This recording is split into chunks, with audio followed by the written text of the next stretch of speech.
Rob, good to see you. Yeah. You trying to join the greats of avarice and myself to get your VK mascot?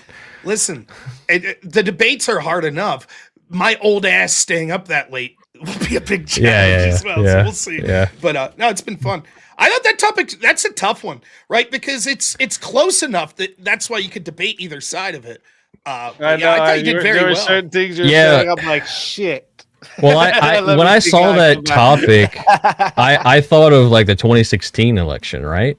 And Trump, just using that as a case example, Trump comes on there, and you've got like guys like Ben Carson, stuff like that, might have some good competence, but he's boring as shit to listen to. Trump comes on there, mogs all of them, shows confidence, slaps them around.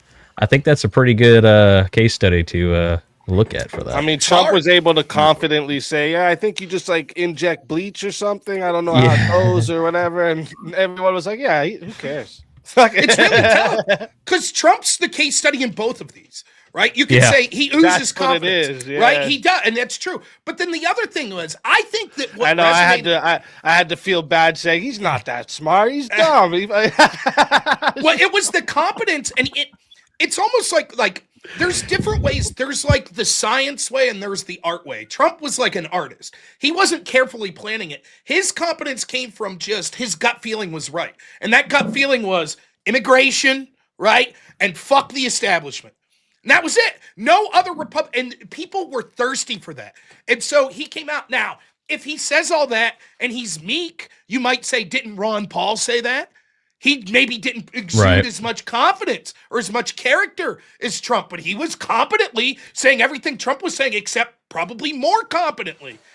Maybe. Yeah, you have somebody. It's a tough, You have somebody come on stage and they just start listing like factual things, and they're good, but they're really boring, and I don't think you're going to go very far. Actually, if you list facts, people really like that style of argument. Yeah, exactly. Like, well, listen, I think we should put a wall up because this is the reason why, and I really do feel like this would be a good example. Like, no, we're gonna build a fucking wall. We're gonna keep them all out. It's gonna be amazing. We're gonna make Mexico pay for it. It's gonna be a glorious wall. I know Steve was like right on the grasp of it. He was right on the edge of it. But like, if you're an inventor and you invent the greatest thing in the whole wide world that nobody's ever thought of, but you don't have the confidence to approach people to make that thing great, then what is your invention? You get someone that's able to sell it better than you, right? Well, you don't have the confidence to talk to anybody about it. I think everyone could agree.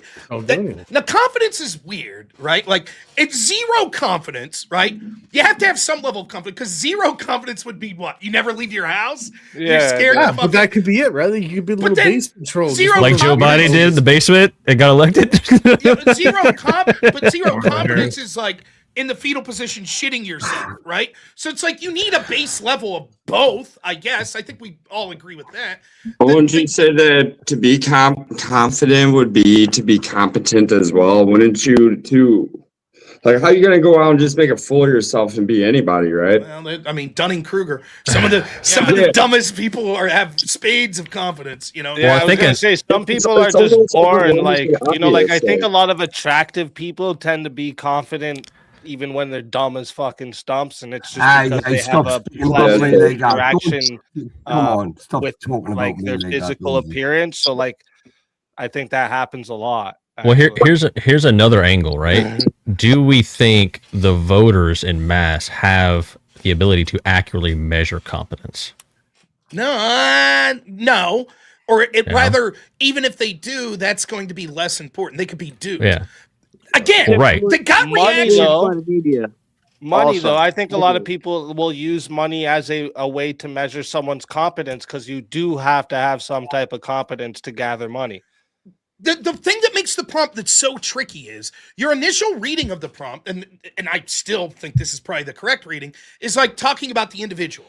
Right, like AOC looks dumb, and fucking Maxine Waters looks dumb, but they have all the confidence in the world. Just like on here debating, right? And you're absolutely right. That's the point to make. Persuasion, you already said, is more important than truth when it comes to convincing people. If I come on here and say the dumbest shit, but I have a robust confidence, I'll convince some people.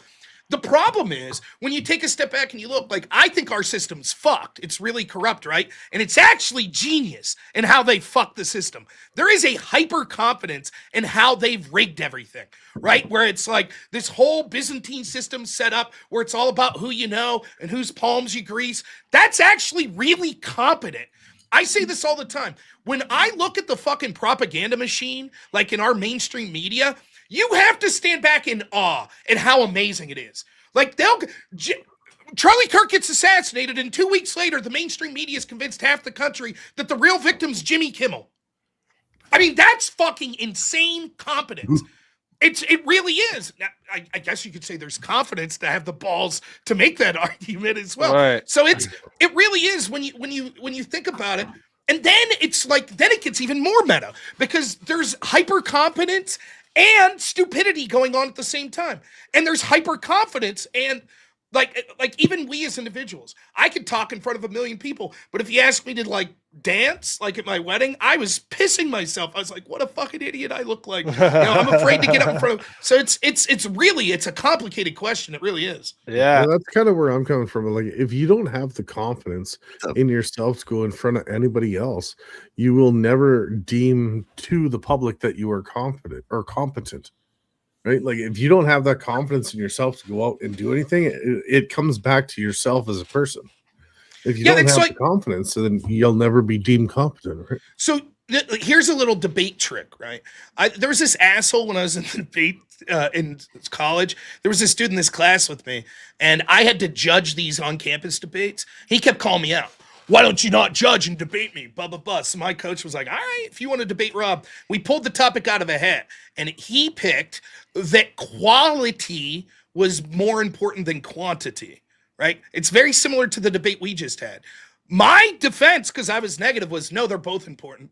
They're equally important. And I would say, like, if you had, what's better, a steak or a hot dog? You'd be like, oh, a steak or 5 hot dogs. You'd be like, a steak. Yeah, but not if it's just a minuscule speck. There needs to be some amount of quantity there, right? If it's just a microscopic that you can't even taste it, well, there's no quantity. So you need a measure of both. The same's true here. You need a measure of confidence and a measure of competence. What that looks like could be incredibly different on a litany of ways, though. A great argument you can use for this is the only, like a lot of scholars will even agree that basically had America not joined into World War II, there was a really good chance Germany would have won because their tanks were such higher quality. There's an old saying even that you can use, which was like, it took 5 American tanks to beat 1 German tanks, but we could always make 6. Right. We had them, and it's like, I don't know if my gut feeling, I think we could all agree with this. The spirit of the question seems to be this. Speakeasy, you come up with these topics, right? My guess is this is what you're thinking. Man, we keep electing these fucking assholes that are shit. They're either bad faith or they're fucking garbage and they can't do the basic, they can't even pass a fucking budget. How incompetent is that, right? Can't even get off stage.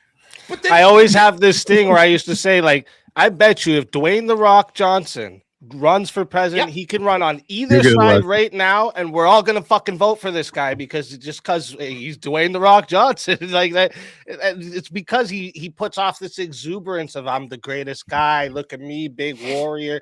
Like and I worry about that shit. You know what I mean? I worry about that shit. You know who else could? Tom Hanks.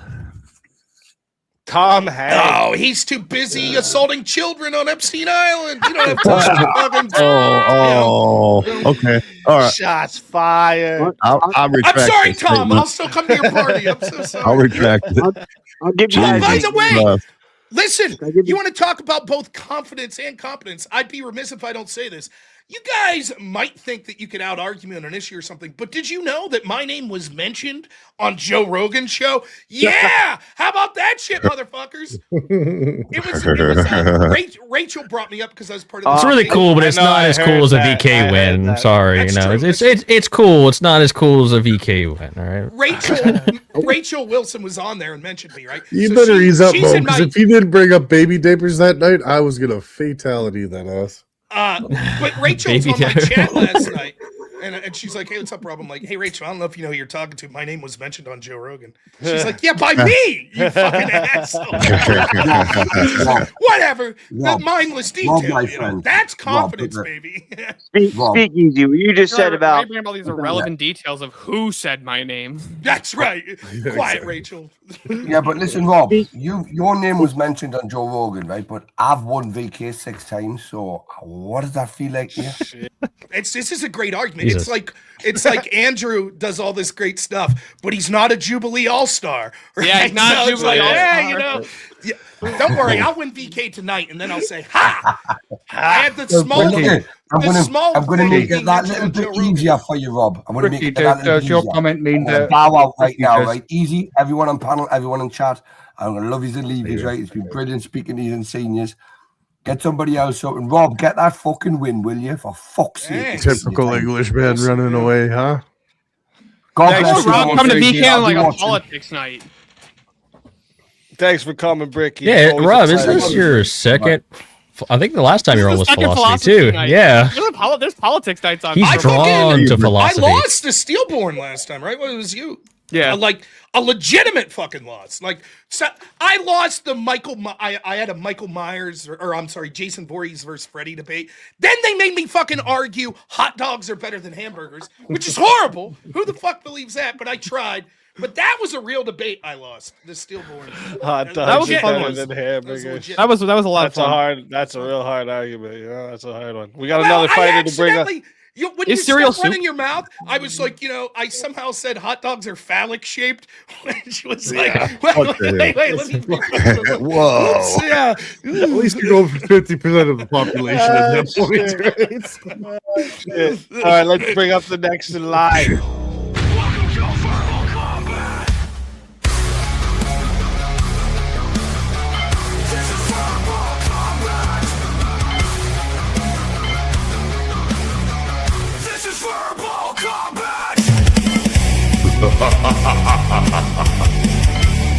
Brutality. Get over here! You will never win. This is verbal combat! JS Urban Adventures, welcome to the show. Oh, I thought there was one more person ahead of me. Nope, they're right after you. Put it away. I know in the back it shows up in a weird order when I bring people in from the green room and stuff. So like it doesn't show the order in the back and the way people come in. That's why sometimes I have to move people to the green room because I get confused by the order it's in. I wish it just. Hey, speak easy. I wanted to say something. You made me think of it when you mentioned The Rock running for president on either side. I used to say the same thing about Trump because you go back a few years before he started talking about the border wall and illegal immigration.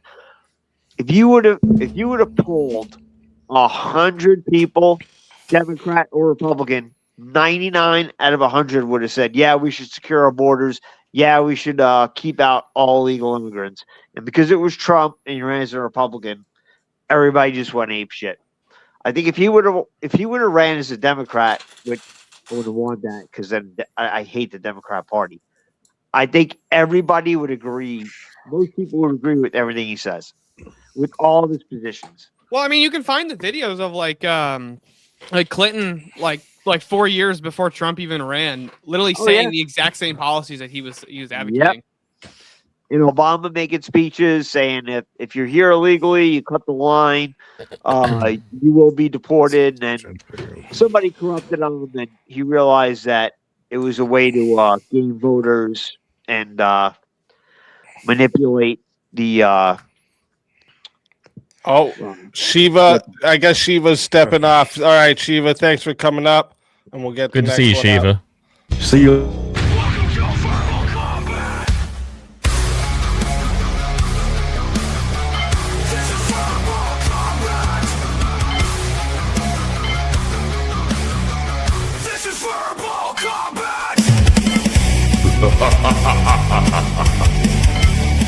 Brutality.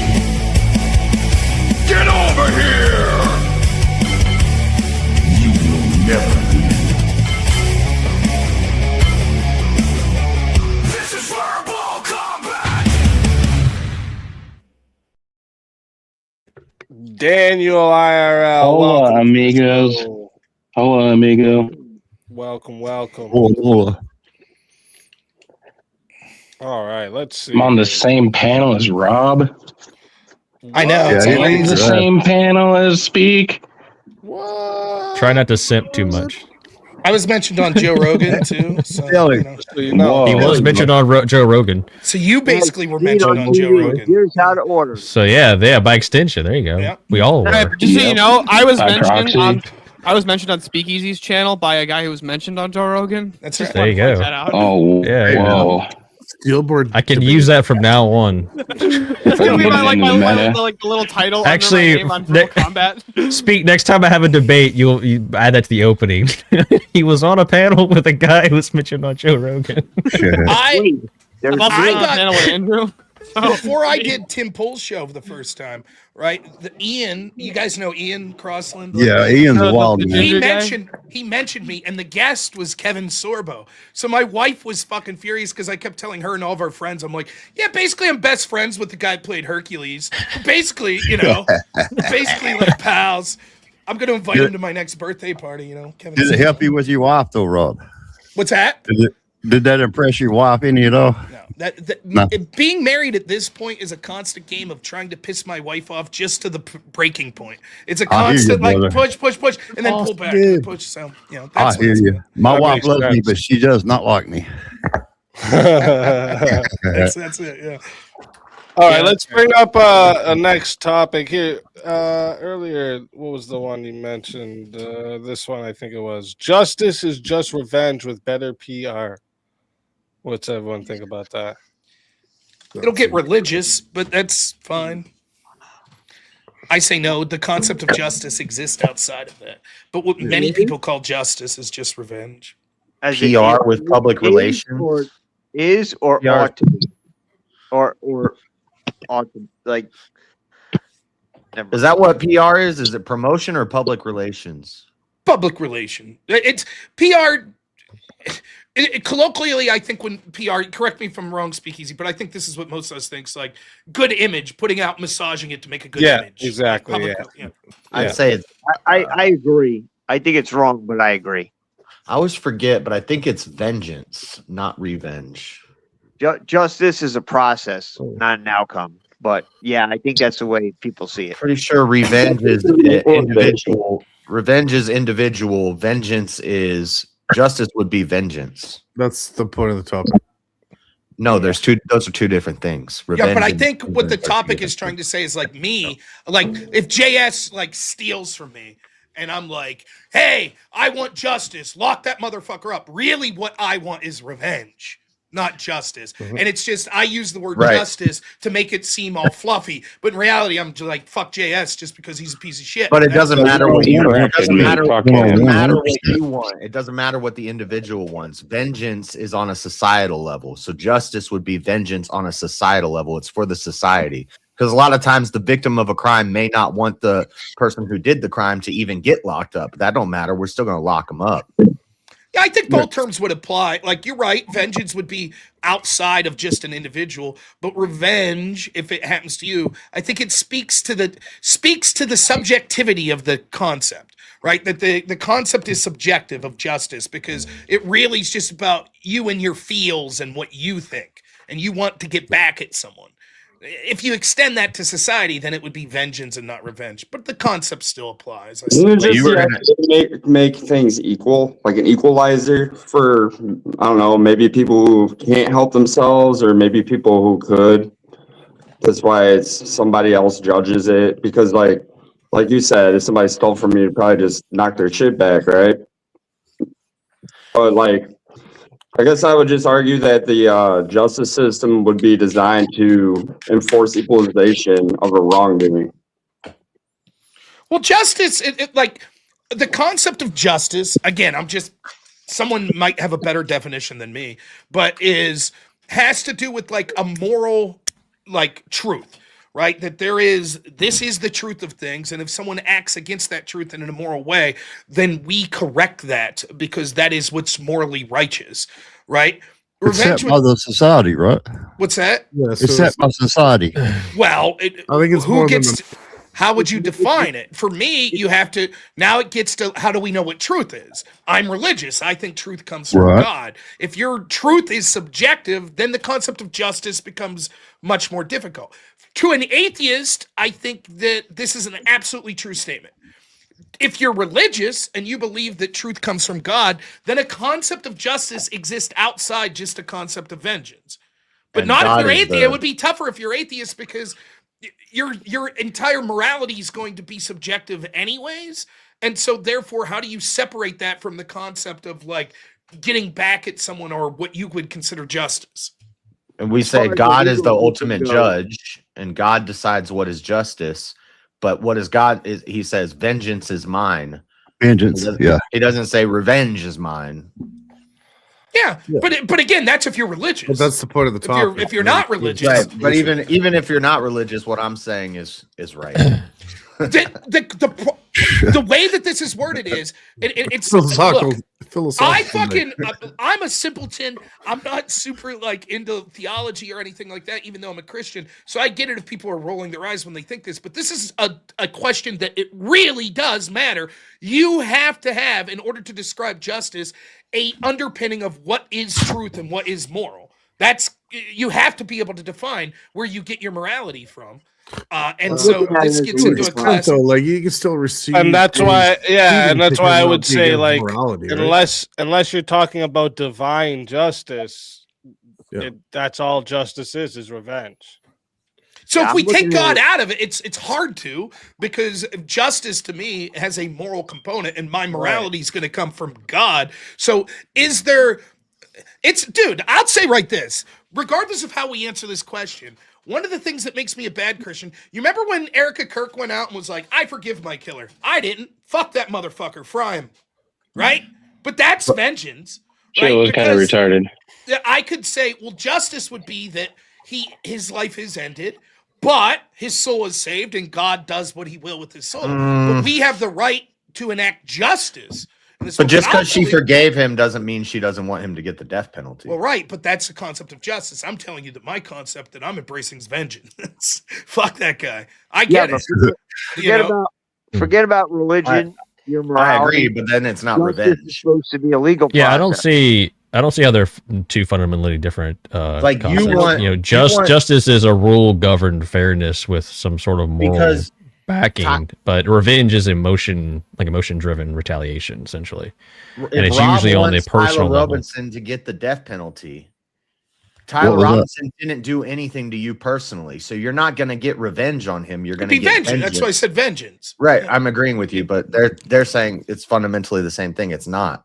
Besides, it wasn't Tyler Robinson. And that's Candace Owens has told us it was Erica herself. No wonder she forgave him. We know what's going on.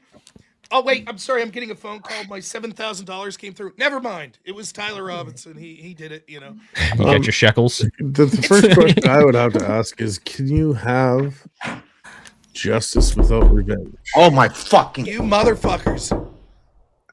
I was waiting for it. Did that. I'm wrong to it this time. It is. Rob, you now have the second best reaction to that. There was one the other night that was just chef's kiss. What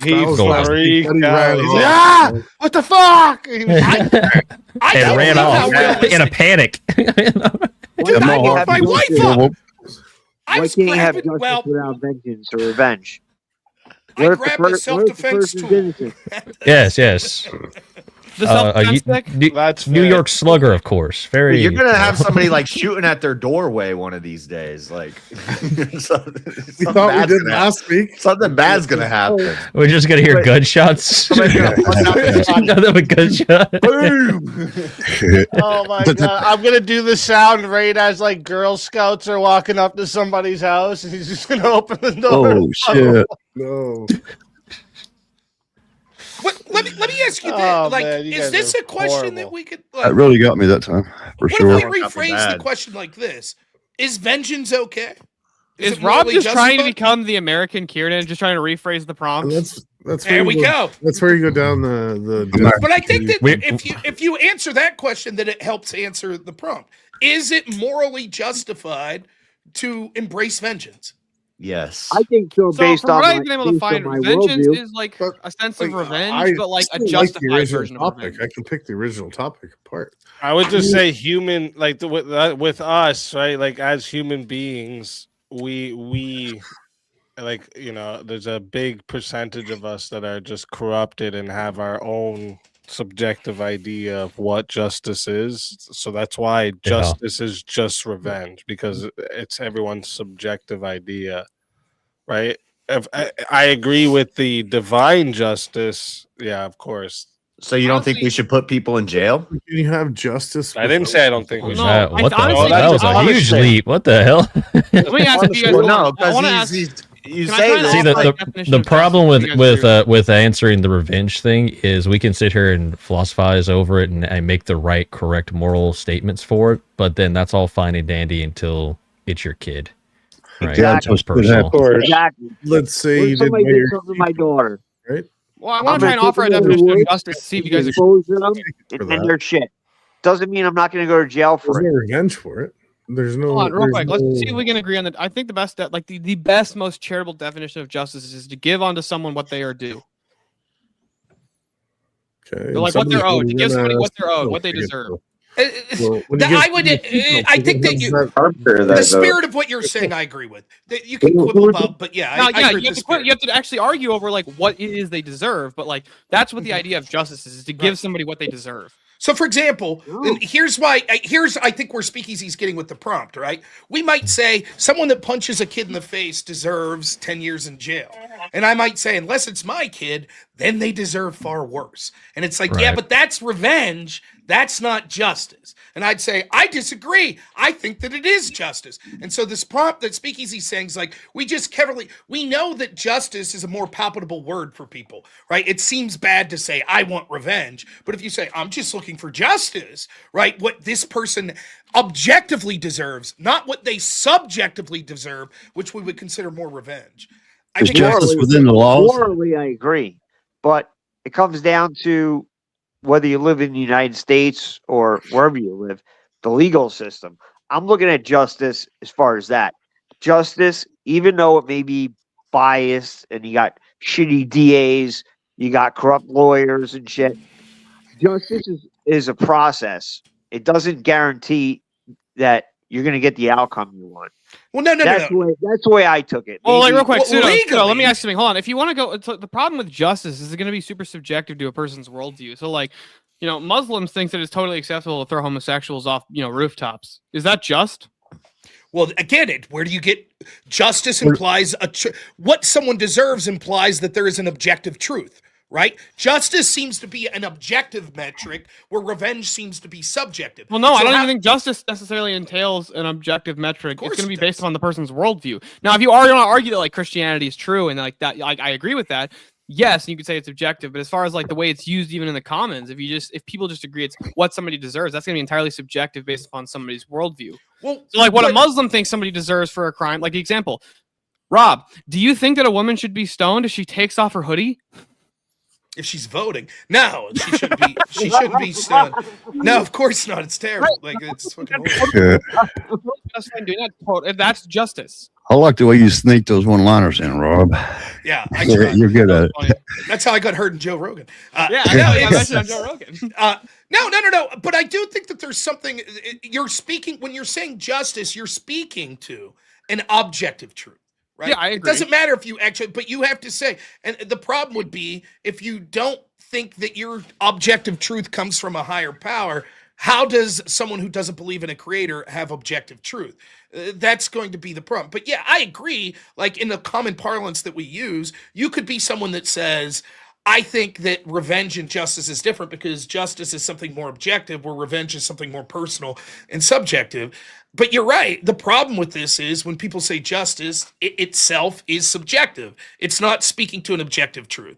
It's the same problem we have when we talk about morality with anyone that has a different moral system that doesn't come from our same religious backgrounds. Well, how do you get your morality? Where does it come from? And at the end of the day, if you're not religious, it's going to be subjective.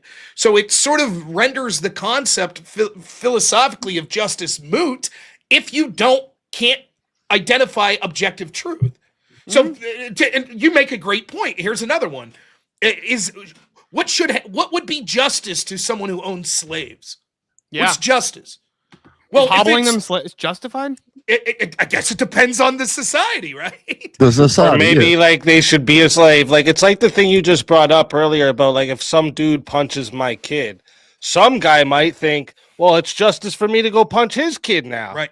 Yeah, eye for an eye is just as valid in the justice system, though. You know what I mean? So, like, that's where the problem comes down to. As humans, we're all corrupt as fuck. So, like, if you're not positing a specific justice will come standard down to what we feel somebody deserves, and besides God, none of us know that. That's why I'm like against the death penalty. I'm against these types of things that involve these ultimate justice because.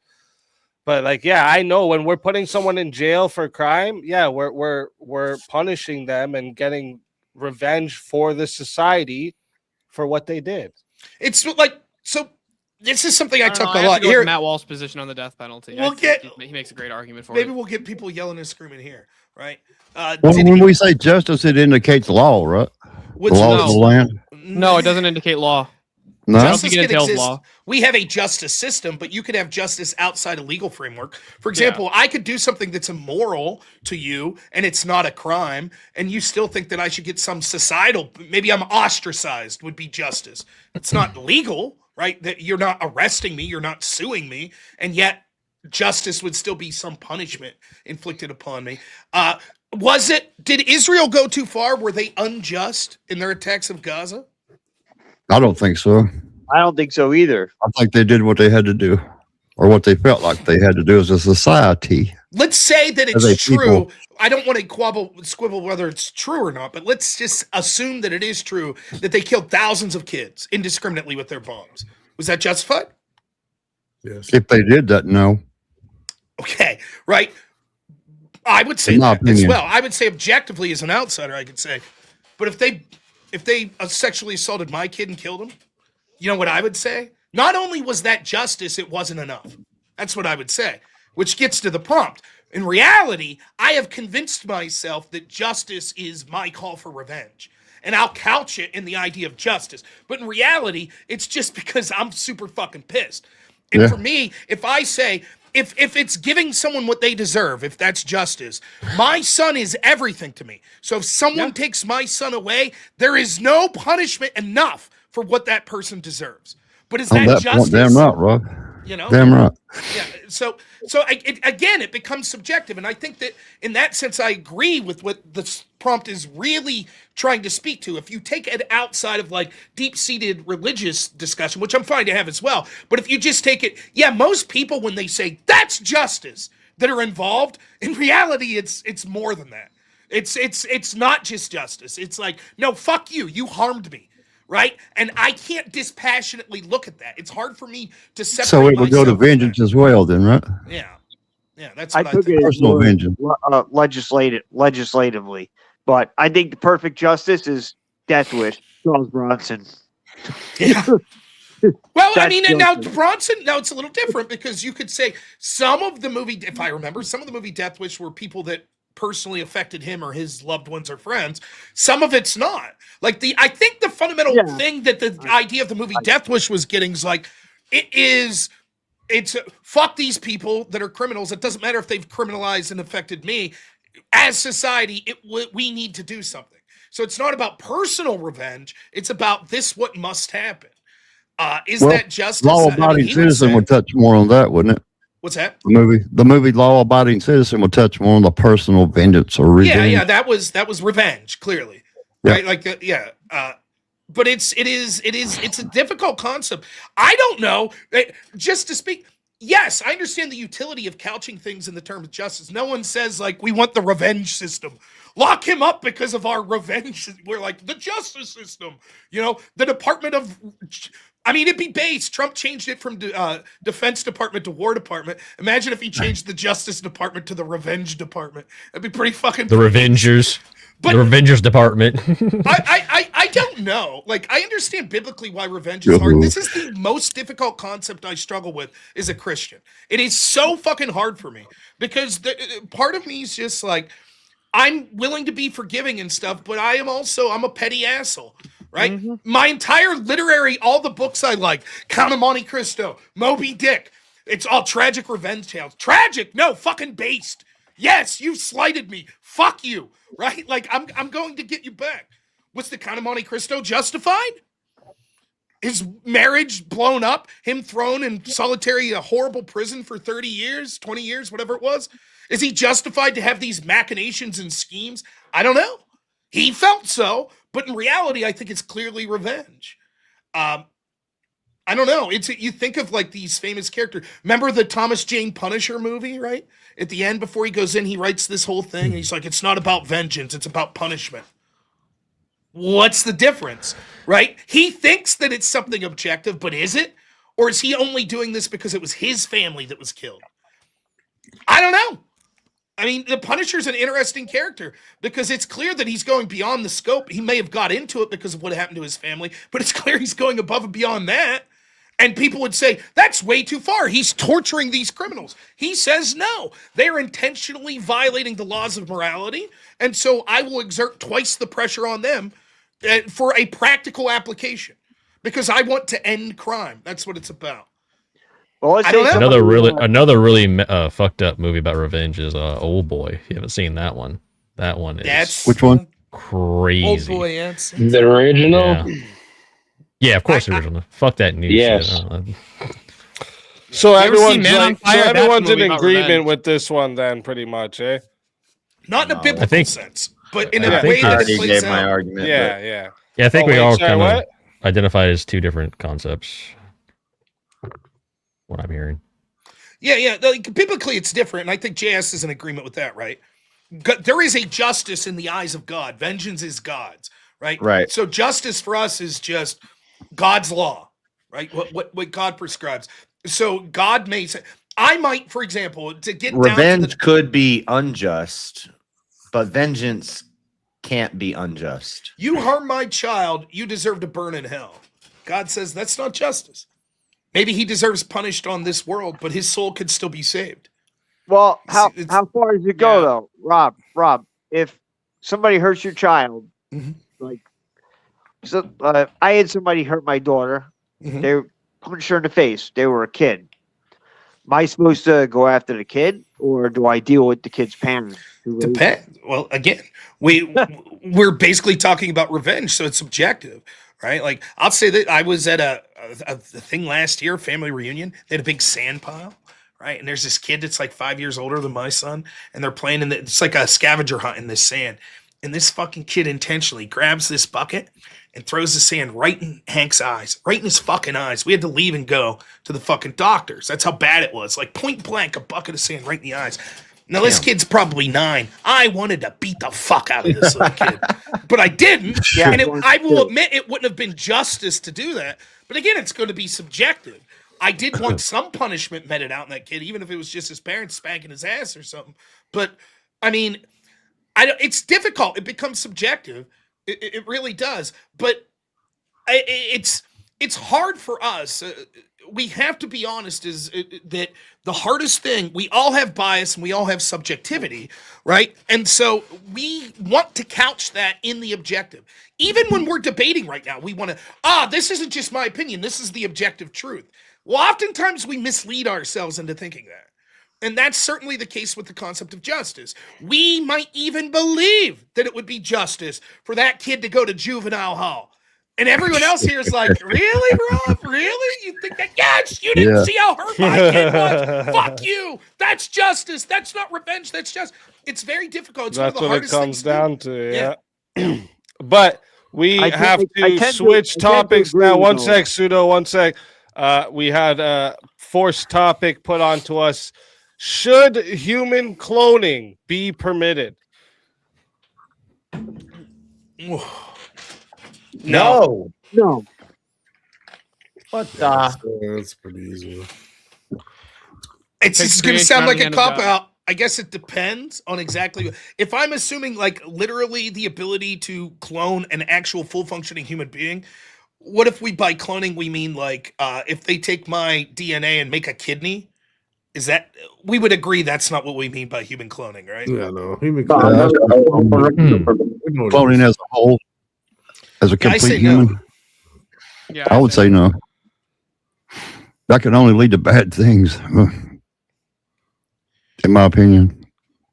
Is it for moral reasons or is it for utilitarian reasons that it shouldn't be allowed? Stop Moral. qualifying with, in my opinion, are you crazy? Stand on business. Shut up. I'll sit with my shoulders and my chest. How's that? I love you, JS. You crazy. That annoys me. Is the reason that our gut reaction's all like, no, we shouldn't allow human cloning? Is it because there is something on its face that is immoral? Or is it because we're like, we see what would happen? The utilitarian calculus that, once we start doing that, we're going to get to eugenics. We're going to fucking have like slave farms. So I don't, or is it both? Wait. Can't It's both of playing those God. be the case at the same time? Yeah, well, they certainly could Thank be. God, that's a moral side. I guess I'm asking, It would definitely devolve into that. it on its own, even if we didn't consider utilitarian calculus, on its own, would it be immoral? I would still say yes. Why? Because it's trying to take creation into right. They're trying to do it. They're trying to play God. They're trying to. If we believe that each person is made in the image of God and they're unique, then what about in vitro? Is it immoral absent God? Like, let me ask you something, Rob. Would a clone person have a soul? I don't know. that was gonna be my question. Probably. Would it be just obviously hold it on? would Would it be be hold on? just Let's say somebody's like living in the human cloning vat, right? And they're still developing. Would it be just as immoral to go in and stab them as it is to commit an abortion? Yeah, it would. It's a difficult question. I say no. So I would say yes. It's still just as immoral because if they're a human being, they would have to, by definition, they'd have to be made in the image of God, and you can't do that without God. So then the logical extension would be, let's say tomorrow they're like, by the way, we did clone someone and they're 15 years old. It wouldn't be a crime for you to go out and kill him because he doesn't have a soul. He's not a real person. No. I said it still would be. It would still be a crime. Why? You said why? What?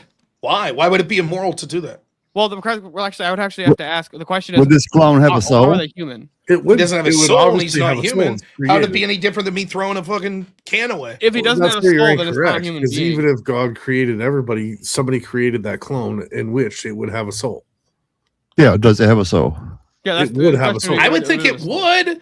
And I don't know about that. I don't know about that. I think it would. Because every creation is by God, right? So in depicting No, that- not if we create it. No. We create it. The problem is it's like they're Yes, trying. but he also you detects almost have to like everything, too. reduce humans down to mere biological material, right? Why? That's a I huge don't know. problem. So there's You this know, works it's on just two be- levels. I could say no, cloning shouldn't be legal. However, if a clone exists, I don't think that I could say they don't have a soul. It would be the equivalent of me saying you shouldn't be allowed to forcibly inseminate women. But if the result of that, if someone does that, that doesn't mean that I don't value the person that came out of it. I'd still Or you against. clone it and your soul, that soul transfers over to the person you cloned? I don't know. I would say no. I would say they have a separate Quite soul. to an individual consciousness. You're just still like- creating a life in God's eyes. It would just be a completely different soul, as if birth, Like, there's conception. a soul equated to consciousness in this hypothetical then? That's where consciousness comes from, right? Well, no, I don't think Very. consciousness is necessary because, for example, if you you could theoretically create a clone and intentionally keep it comatose, right? Yeah. Would that be a human? Yeah, we would still say that's a human. So therefore, what do we mean by human? We would have to assume that that means a soul. So in this scenario, Rob, are you saying that there may be situations where you have a clone that serves some purpose to someone else that is not a clone? Yes. So, like, let's say that Okay, we clone someone so- for body parts. A rich person. Elon Musk creates. So a then clone. why not? So why not clone a bunch of people and have slaves then? Yeah, I have another. exactly There's what I'm another saying. problem that I have with this though, which is the idea of if we could make. I don't even think making human clones is logically possible because it basically makes humans into like a mechanized, engineered product. We're not. We're of not just pure mechanized. physics. Yeah. We're not Clone machines. sheep, We're not a widget. Well, yes, but sheep don't have souls. but is the sheep a sheep that's cloned? I'm honestly not sure. This is such a fucking gray area. I don't know enough about this. So I would think that it, like, if you're like, okay, a sheep doesn't. By the way, maybe they're full of shit about how far they've gone. I'm old enough to remember Dolly the sheep that was supposedly a clone. Right? Didn't it only live for like an hour? I don't know, but Yeah, I remember that too. No, it lived longer than that. I watched a whole documentary on this just recently. Dolly was a legit clone sheep. How long did she They've live? already tried doing it with they're people. cloning. They're already trying to do it with people. How long did made that a, You guys live? say they I made have a a whole, thing that I have a ethic question to ask because you guys keep thing about saying it. it wouldn't have a That's- soul. I don't think the person wouldn't have a soul. Why though? Because That's what I when keep two saying. humans procreate, we added our DNA together to create this human, and that was given a soul by God. Why wouldn't God give these humans soul? Yeah, no, I'm not saying that they Because wouldn't have a God didn't soul. create them. Hypothetical where we can create. Yes, he another did. human, why wouldn't God give it a soul? That doesn't even make. I think it would. I think it would depend on the process. Easy, like Well, there's a lot of then would they context missing truly there, be right? No, I don't Like, even think it would. Would it literally be like cells they replicate in a vat and it's like Yeah. sitting there floating Well, and hold it on, just hold on a second, turns hold on a into a full Hold on a human? Or Real quick, How let would me God ask you have real anything quick. to do Hold with on. that? Still Mo, use the Mo, same hold on, birth Mo. and reproduction system as what Mo, we when do when inside of a body. They just do it with different components, right? well, let me ask you So real they're quick, still Mo. creating another human being. It's the same way Yep. that the human body does. God said, "Be They're fruitful doing and it multiply." scientifically. And Well, Paul hold on, I said got a it's question better for not Mo. to get Mo. married. Therefore, when cloning is like biblical. when an IVF clinic takes an egg and a sperm and they artificially merge them together and they make the zygote and then they freeze that. Is that not? Does that person not still have that's a a soul? completely but that's a completely different scenario. That's taking what's part of natural order and then using science to replicate it in some way later on. That's exactly what you Now, let just me ask you- explained. That's what it is. Yeah. That's what cloning is. No, cloning would That be doesn't taking your follow, 'cause then we DNA. shouldn't be curing Cloning would be a- cancer either. Cloning would be taking someone's DNA We and shouldn't making a be- replicant of them. But if Yeah. you're gonna follow that Some logic, kind of though, we shouldn't be process, a curing machine- cancer either. Yeah, we haven't cured cancer. I don't think we can. Wait, what do you Or- think? What stance do you think I'm sorry. taking? Fighting we shouldn't the be trying cancer. to. Yeah, we shouldn't be fighting cancer. You're right. we But no, can't no, cure no. cancer. Wait, what you're saying is like even if you have, I'm just saying what Steelborn put forth is different from what I'm understanding. What you're saying cloning is. That's all I'm saying. So do you? So I'm guys asking the know context that- around what this would be. So with what's the injection? The birth by injection. Artificial Vitro. insemination. Yes. Do Right. those babies have souls? Yeah, but once again, that's a natural order that they're just kind of replicating. They're replicating what No, God already you're put in not place. doing anything natural there, right? But Yeah, there's you're nothing becoming natural about something that. unnatural. So they're Right, but doing you're the still exact- using the. But they're You're doing still the okay. exact Wait. Well, here's a same question. Can humans procedure. create? No. They're still using the exact same procedure. Well, hold on, They're answer the taking question. eggs Can out of the humans body, they're can using humans the create? sperm, Can they're humans making create? something out of it. By ourselves, no. Yeah. Sure. I'm not hearing an answer. Yeah. I said why by can't we ourselves, create- I no. said No, we I said can't. no. You already Humans know where I can't stand on create. this, so. Humans can Can only humans take what God already procreate? created and then do things with them. Okay, I see where you're going. Well, it depends on how you're defining creation. If you're Creating saying life. that we can only manipulate what already exists and for us to bring into existence something that doesn't, Yeah. sure. So, for example, if that's how you want to define it, I could create this. Like, I just created a drawing. But if your argument No. is, well, no, not really, because you just took reorganized. ink right, I reorganized matter, is what I did. Right. Yeah, you can say that, but what we would socially say is that was creation, that the reorganizing of that in a way is still what we colloquially call creation. You could say it's a category error, that's fine. I don't mind if you define it that way, but it sort of becomes a moot point. But then, okay, if that's the case, if we can't create, then we can't destroy. So what's unethical about destroying? And another thing too, I That don't know is if you hard. guys have seen this Silence Phil. process. The process of cloning, it starts from a baby, right? Like we don't just clone. It's not going to be like we clone Rob and a whole new Rob at this age comes out. It would be a baby that comes out that shares exact DNA with Rob. They've done this already. And here's what I'm saying: if we accept that they cloned a sheep, I don't see how then we could say it would be physically impossible for them to clone a human. It seems to me that it would just be more complex. It is possible. They had to do a whole convention about how it's unethical. I forget what it's called. It's like not a Geneva Convention, but they did a whole. Yeah, right. So when Stillborn says it won't be possible because of the soul, what that is just like sort of working backwards. You're saying, well, if we did clone a human, well, I was thinking that it might not have a soul, but I actually changed my position on that. Okay, but if we accept that position, because I see other people in chat saying that, then what we do is we're working backwards. We're saying, well, physically you could create that person, but I would choose to not say they're a person because I choose to believe they don't have a soul. Okay, well, if that's the case, then they shouldn't. They wouldn't have the same moral agency that a person does. Right. And I think that's very dangerous to have that. I would tend to be more on the side of if God created us and then we create a medical process that a human is born, that we must believe that human also has a soul. Yeah, I agree with that. I don't think you get around not saying they don't have a soul because then you justify all kind of horrors. Right. You could just make a bunch of slaves. You could make a bunch. You could do. Which would be the argument. You could put them in a pod and make them power your robot to pass butter. But right? they can't have the same soul you have. Pass butter. Yeah, how can you use the one soul for two people? Oh, are they truly a clone? Yeah. If the soul is important, I understood that. Are they actually a clone? Thank you. Glad someone did. Well, yeah, let's say that it would theoretically be possible. And the way we would say that it was a clone is that literally their exact DNA signature would match mine, right? You could theoretically do that. And so if you just saw the blood on the slide, you'd be like, that came from the same person. Nope, those are two different people. And it's not like that with identical twins. So you're different. Yeah, no, that's a good question though, Rob. Hold on. How would we distinguish if we had a clone of Rob?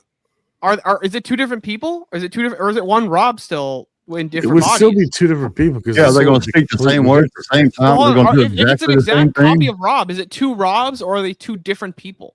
No, but you're physically copying the body, but you're not physically copying the inside, the brain. Right? Like the thinking. No, the brain is part of the body, so that wouldn't follow. But if you're saying Well, the the next mind. question is how much does environmental effects change their personalities from one Rob to the other? Maybe the other Rob is a crazy Democrat. Yeah, and he argues the exact same way. I have a different question. Then he wouldn't have a soul. Hold on, yeah, Rob. We all know the other Rob is secretly a rapper. All right, let's be. He's a rapper. Real quick, Rob, would your clone have the same? Would the other clone Rob's soul be the same? Would they have the same soul as you, or would they have their own? I would think they'd have their own soul. Well, if they have their own soul, then they have to be a different person. It would actually be a contradiction to say that there's two Robs with different souls.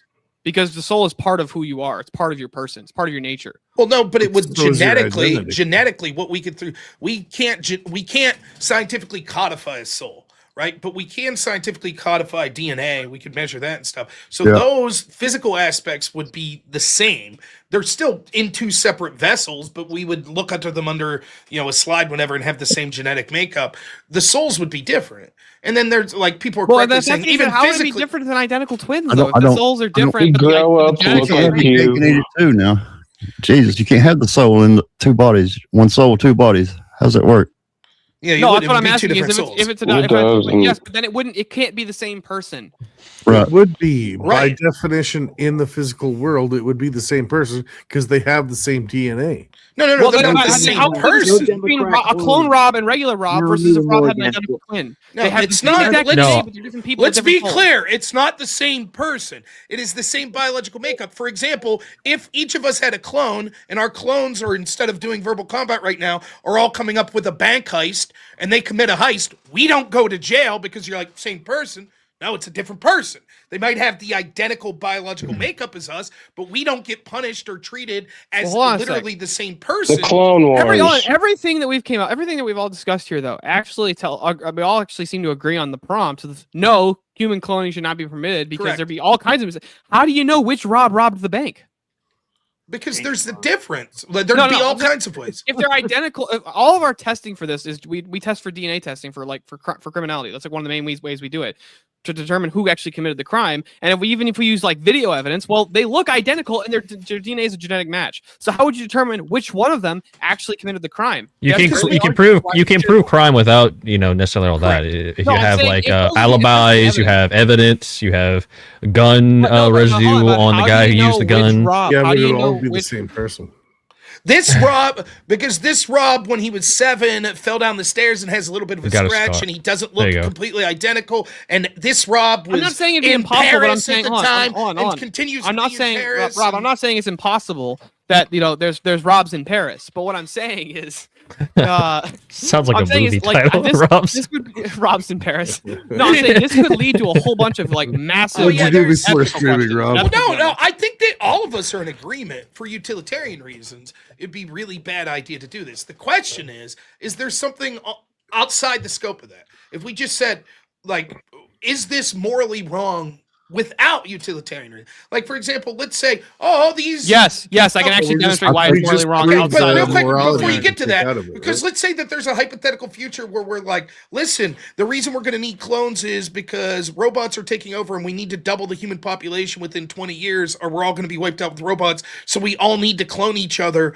so that we have enough human population to fight back against them. And that utilitarian calculus outweighs, but what if one robs a bank? Right, I agree, but I haven't. If you want, but we created the damn robot. Whether or not we ought to do it outside of the utilitarian calculus, yes, because it actually separates creation from the marital act. I think it's more than Knight Rider. Well, hold on, Rob. Is it immoral to create a person outside of a marriage?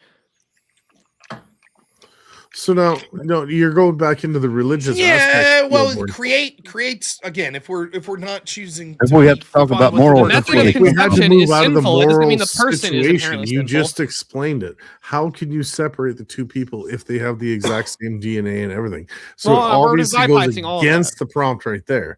You can't. Yeah, we're already in agreement on that. But Rob's asking, is it whether or not it's moral or immoral, just the act of creating the clone? Like in the lab with the vials and all that shit, is that act in and of itself immoral? And I would say yes, because it separates creation from the marital act. Also, Wrath of Reason, stop drinking twisted teas, bro. You're not 18. I think you have to do a whole series of. They're delicious. They are delicious. They are delicious. But the problem is they're just they make me fat as shit whenever I drink them. You have to do IVF, which I think is immoral and unethical. You have to do DNA modification and altering, which is immoral and unethical. Or if you have some sort of baby pod, some artificial womb, I think that would be immoral and unethical. So it's a whole series of things. Hold on, real quick. JS, would it be immoral if, let's say, a man and a woman in a marriage through the church, they get pregnant, and if let's say it would kill the woman to carry the pregnancy, but they took, like, let's say it was an ectopic pregnancy, right? But instead, what we could do is we took that baby out of there. We took that baby out of there and put it into an artificial womb. Would that be immoral? That's tougher. I was talking about like from concept, like a petri dish baby with an artificial womb. Well, I agree with you there, but that's why I was asking the other one. Right. So I have to. Yeah, that's not what I was talking about. But let me think about that. Is in vitro? Do you think in vitro, even a husband and wife that are married in the eyes of the government and the church, and they can't conceive for whatever reason, so they do in vitro? That's immoral. Yes. Yeah, it's still bad. Yeah, these people still think. So what if it's literally, like, hypothetically, what if a man's sperm exists, but he has an accident where he can't do copulation because of like some fucking injury, right? Is it okay to extract his sperm and then put it in through some sort of device to the woman? Well, okay. If you could guarantee. If you can guarantee that the first egg that they fertilize is gonna take and make the baby, then I'd say it's okay, but they can't guarantee that. Hold on a sec, Jay. I'm not done yet. In the process of doing the IVF, they're going to end up aborting more babies than they produce. Well, hold on a sec, Jess. I don't even think you need a lot of those fertilized eggs end up dead. Well, hold on. What if they just? Well, I think what Rob's asking is, like, let's say there was a man who was in a horrible accident, like he got his penis cut off, an IED or something. Yeah. Can they? What if they extracted the sperm and like turkey basted it into her? Right. Is that immoral? I can't actually say that I think that it is if they're married. So then, if that's the case, so if he's got why couldn't a married person do it every night? He turkey bastes her up. Oh, it's his. Yes, it's his though. I don't see. I can't. I'm That not might sure that I'd be be able to okay. argue that's immoral. There's no inherent Yeah, sin I think there. that would be a Your whole point is hard moot. thing to argue. I don't see Because that like, being you can't immoral even either. argue the opposite way. Then you just conceded the whole thing. No, I didn't, because an IVF clinic doesn't do that. An IVF clinic is not a husband turkey basing his wife with his IVF nut. is not artificial An IVF insemination. clinic. Yeah, but your whole point was that if you're not hitting the egg in the first try, then it's abortion. But what if they're just having sex and it's not happening and they're still not creating the baby the first time? It's the exact That's not same thing. intentionally. That's not No, intentionally fertilizing eggs that 90% of them are going to die. But you don't know that. If she's infertile and you're having sex 100 times and she only gets pregnant out of one, then what's the difference? But okay, so once she gets pregnant, you're like saying, is a miscarriage the same as an abortion? A miscarriage is not the same thing as an abortion. Fertilized egg. No, but what I'm saying is you're going on about this whole turkey baster thing. And if it doesn't fertilize the first try, then it's a big deal. That's No, not that's not what he was saying. saying, Raph. He was saying like if they like do like the IVF way, where they take the sperm and the egg and then they put it in a petri dish. Yes, But that's they are the same fertilizing. thing. All right. Fertilizing. Let's change the hypothetical then. Let's say that there's some medical breakthrough in IVF and it's 99% successful in the first try. Is it now immoral? It'd have to be guaranteed. Okay, let's say it's guaranteed. I mean, Otherwise- nothing's going to be guaranteed. Yeah, Right? otherwise, There's always the a point that Rob said. Exactly. No, I would say that isn't immoral Yes, because do it's you still think taking. every egg that is inside a woman's body gets Do fertilized? you think miscarriage is the same as abortion? Do you think Depends. that How much was she every drinking? egg inside a woman's body gets fertilized? No. It just doesn't protrude out of its body. No. Hold on, Next JS. question. It depends. Do It you depends. think How much was she miscarriage is the drinking? Same as abortion. We're talking All right, about a married. then Hold on, that's- I answered your question. Now answer mine. Real quick before you keep going, I gotta remind the chat we are 5 minutes away from you being eligible for the prize. So if you're not in the back in line or one of the people on stage, in the next 5 minutes you won't be eligible for the prize. So if you want to take a shot at it, make sure you get in the back right now. Turkey basters.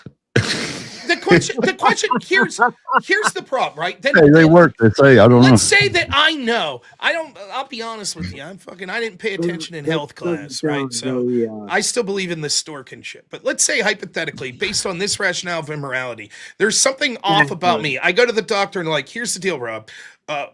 Your sperm, when it's hitting the egg, is fertilizing it in a way that it technically fertilizes it. There's technically conception, but 100 out of 100 times when that occurs, it will result in a miscarriage. Is it immoral for me to have sex with To my have wife sex? unprotected? Huh. You would have to go there, wouldn't you, Rob? No, because sex between a the husband and truth. wife is not just for procreation, it's also for unification. So That's what we you were and your just wife. saying. Oh my god. I I know don't this is know. hard to I know No, this is hard to follow, but there's two purposes for sex with Well, a hold husband and wife. It's not just procreation. Even if your wife can't conceive, you can still have sex for the unification part Well, that of the wasn't sex. his question, though. His question wasn't whether or not it was still immoral for him to have He's sex. saying The question that for Nevin his Ford, wife I'm is protecting fertilizing sex. eggs, but the eggs always die. The wife Right. always miscarries. Yeah, but Ellen, if Is you it know that that's going immoral? to happen, aren't you intentionally creating life that you know is going to die instantly? Okay, yeah, maybe once you know, That's what he's asking. If you have that foreknowledge, then maybe See, I once don't- you hoping for a miracle. You could be hoping That's a for a hard The one. miracle. foreknowledge the thing you're doesn't knowingly- necessarily mean you're doing something wrong. well, Right? no, If I I was just giving pushback to knowingly- JS because I didn't think he understood the argument. I don't know what the biblical answer to this would be, but when we're just looking at it in a practical sense, I find it difficult to believe that just because that there would be something biologically wrong like that I wouldn't be able to have sex. But if we're taking a literal interpretation of what you're talking about with IVF, that would mean that quite literally I am murdering a baby every time I have sex with my wife. And Right, even right, though right. sex is part of the marital act, I don't think that we would justify like if I knew every time I was going to have sex that like someone was literally going to shoot a kid in front of me, I would think that like No, that would be I'll stay even though I'm consistent. justified, If I knew that, then I would stop having sex with my wife. but it would be immoral for you to do so. I would stop. That's not the question. different. That's not the question. Because why would I stop? Because it would be wrong. So therefore, it would be wrong for anyone to do it. No. If I know that there's 100% time that every time my wife Every time my sperm fertilizes an egg, that You the baby is going to misunderstand me. die. I don't mean any individual. I mean anyone with this particular problem. I don't mean to interrupt. I gotta get out. I gotta get up in 4.5 hours. Thanks for having me up, guys. But I really got to Later, kick man. out of bed. Thanks All for right? coming. Thanks for coming. I Been appreciate it. great. See you, man. God bless Yeah. everyone. Have a good It night. would be wrong. It would be immoral and unethical for anyone to knowingly do a process that leads to the death of the baby, guaranteed. Okay, so Johnny wants to use his 60 to add that extra hour. So we'll be going till 3:30. I thought you were starting a AM Eastern time. hypothetical. No, You're like, sorry. Johnny wants No, to it's just because Johnny just sent the thing there. So we're gonna be going. The finals now will start at 3:30 a.m. Eastern time. So the extension, you can't extend more than once, though. Just so you know, chat. So don't try to do it again. And thank you for that, Johnny. I appreciate. Well, that. we had 20 from the start of the show, did we not? I think it was like the No, he first used one. it for a 1v1 after. Oh, what a little Is Australian. there anyone else in the back who's eligible? I don't know. Well, I but then think there's Pseudo also- just said he was leaving. I think. Yeah. So let's bring up the next one. We got another fighter. Welcome to Verbal Combat. This is Verbal Combat. This is Verbal Combat. Brutality. Get over here. You will never win. This is Verbal Combat. Johnny McVito, welcome to the show. Johnny. Welcome. What's up, man? Oh, a little tired, boy. There was a good one last night. People laying down. What was his name? Dirty boy. It's a difficult, I don't know. These questions are very difficult. It feels to me like there's something more there's levels of this that it's hard to quantify. I find it difficult to say that a guy that knows that he's infertile can't have sex with his wife, that's somehow immoral. No, and that's then the not what next, you said. the turkey baster argument's like a little bit of a different level. IVF then's a different level, and cloning seems to be worse than all of those.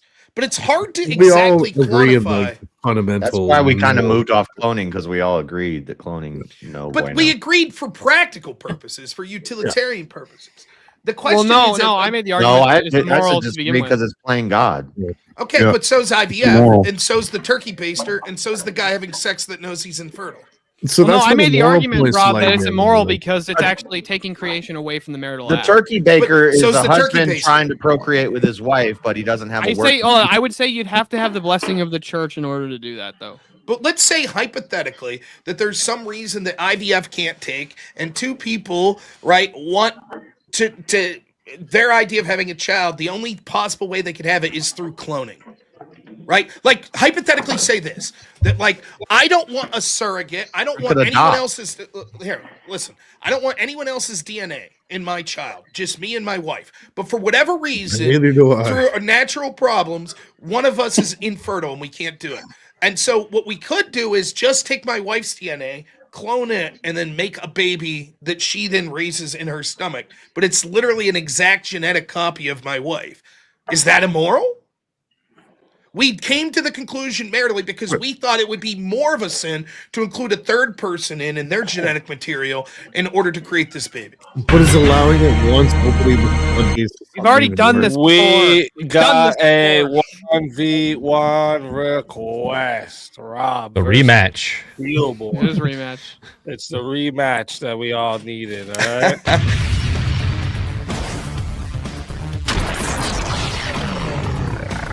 Time for 1v1.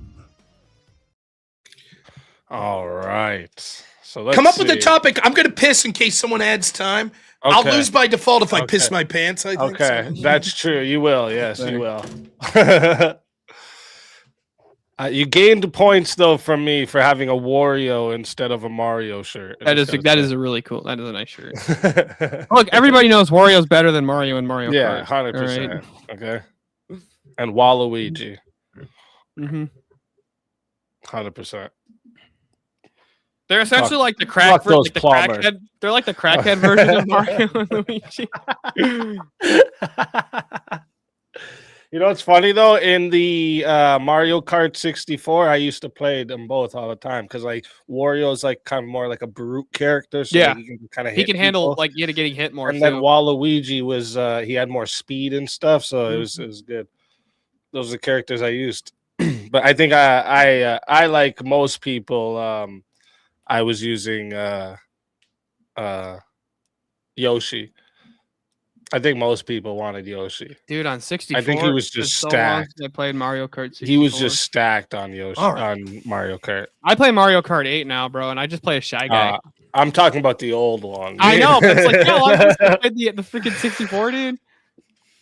I think the last game I played one of those was Donkey That was Kong. good stuff, man. Come on. All right, let's see a topic for you two. Oh man, this is not fun again. Dun dun. Let me look. We haven't even went through half of these topics yet tonight. I'm trying to find one you guys disagree on, though. That's gonna be the trick. Let me go. Let me bring up my Trying to list. look I don't here think at the I don't list. think you guys will disagree with the list that was presented. Maybe, but let me bring up my list here.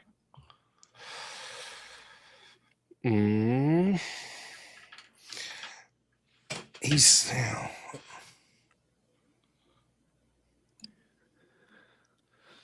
Oh, let's see this. What do you guys think about this? Civilization depends more on shared myth than objective truths. yeah, I what? could Like to function? to continue. I would guess. Yeah. Yeah. Like, continue to function. I kind of think I agree with that.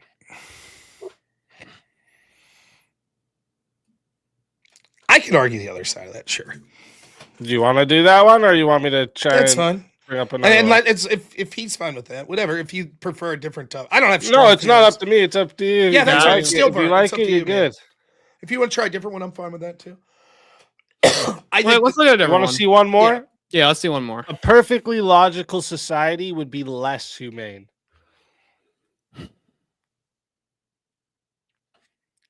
I could argue either side of that as well. Yeah. Whatever you like. If you want to do that one.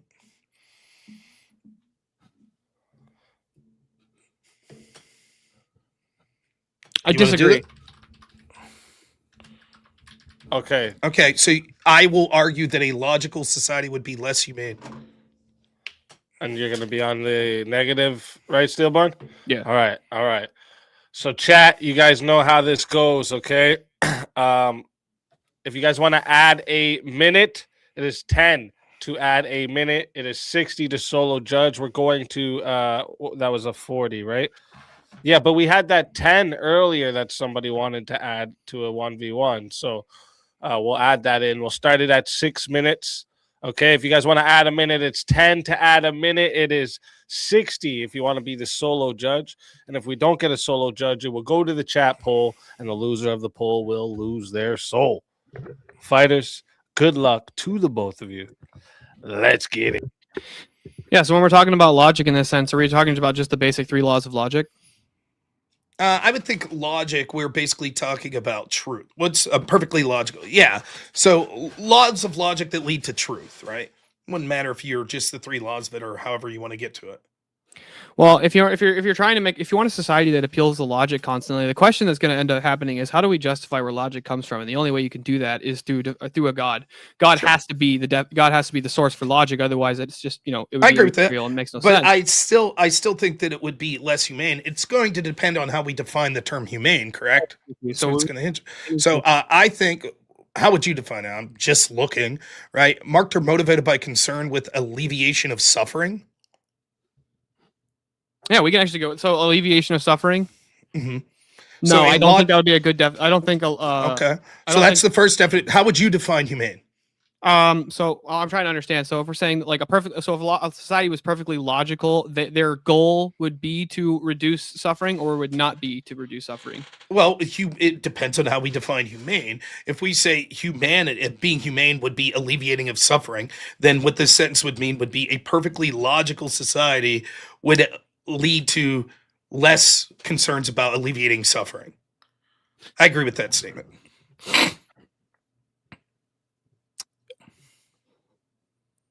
How would you define humane? Do you agree with that definition? No, I don't think I agree with the definition. Okay, then how do you define it? I would say it would be less humane to be less concerned with human life. Less life? Do you have anywhere that defines humane as concerned with Is there anything wrong with giving a proprietary definition?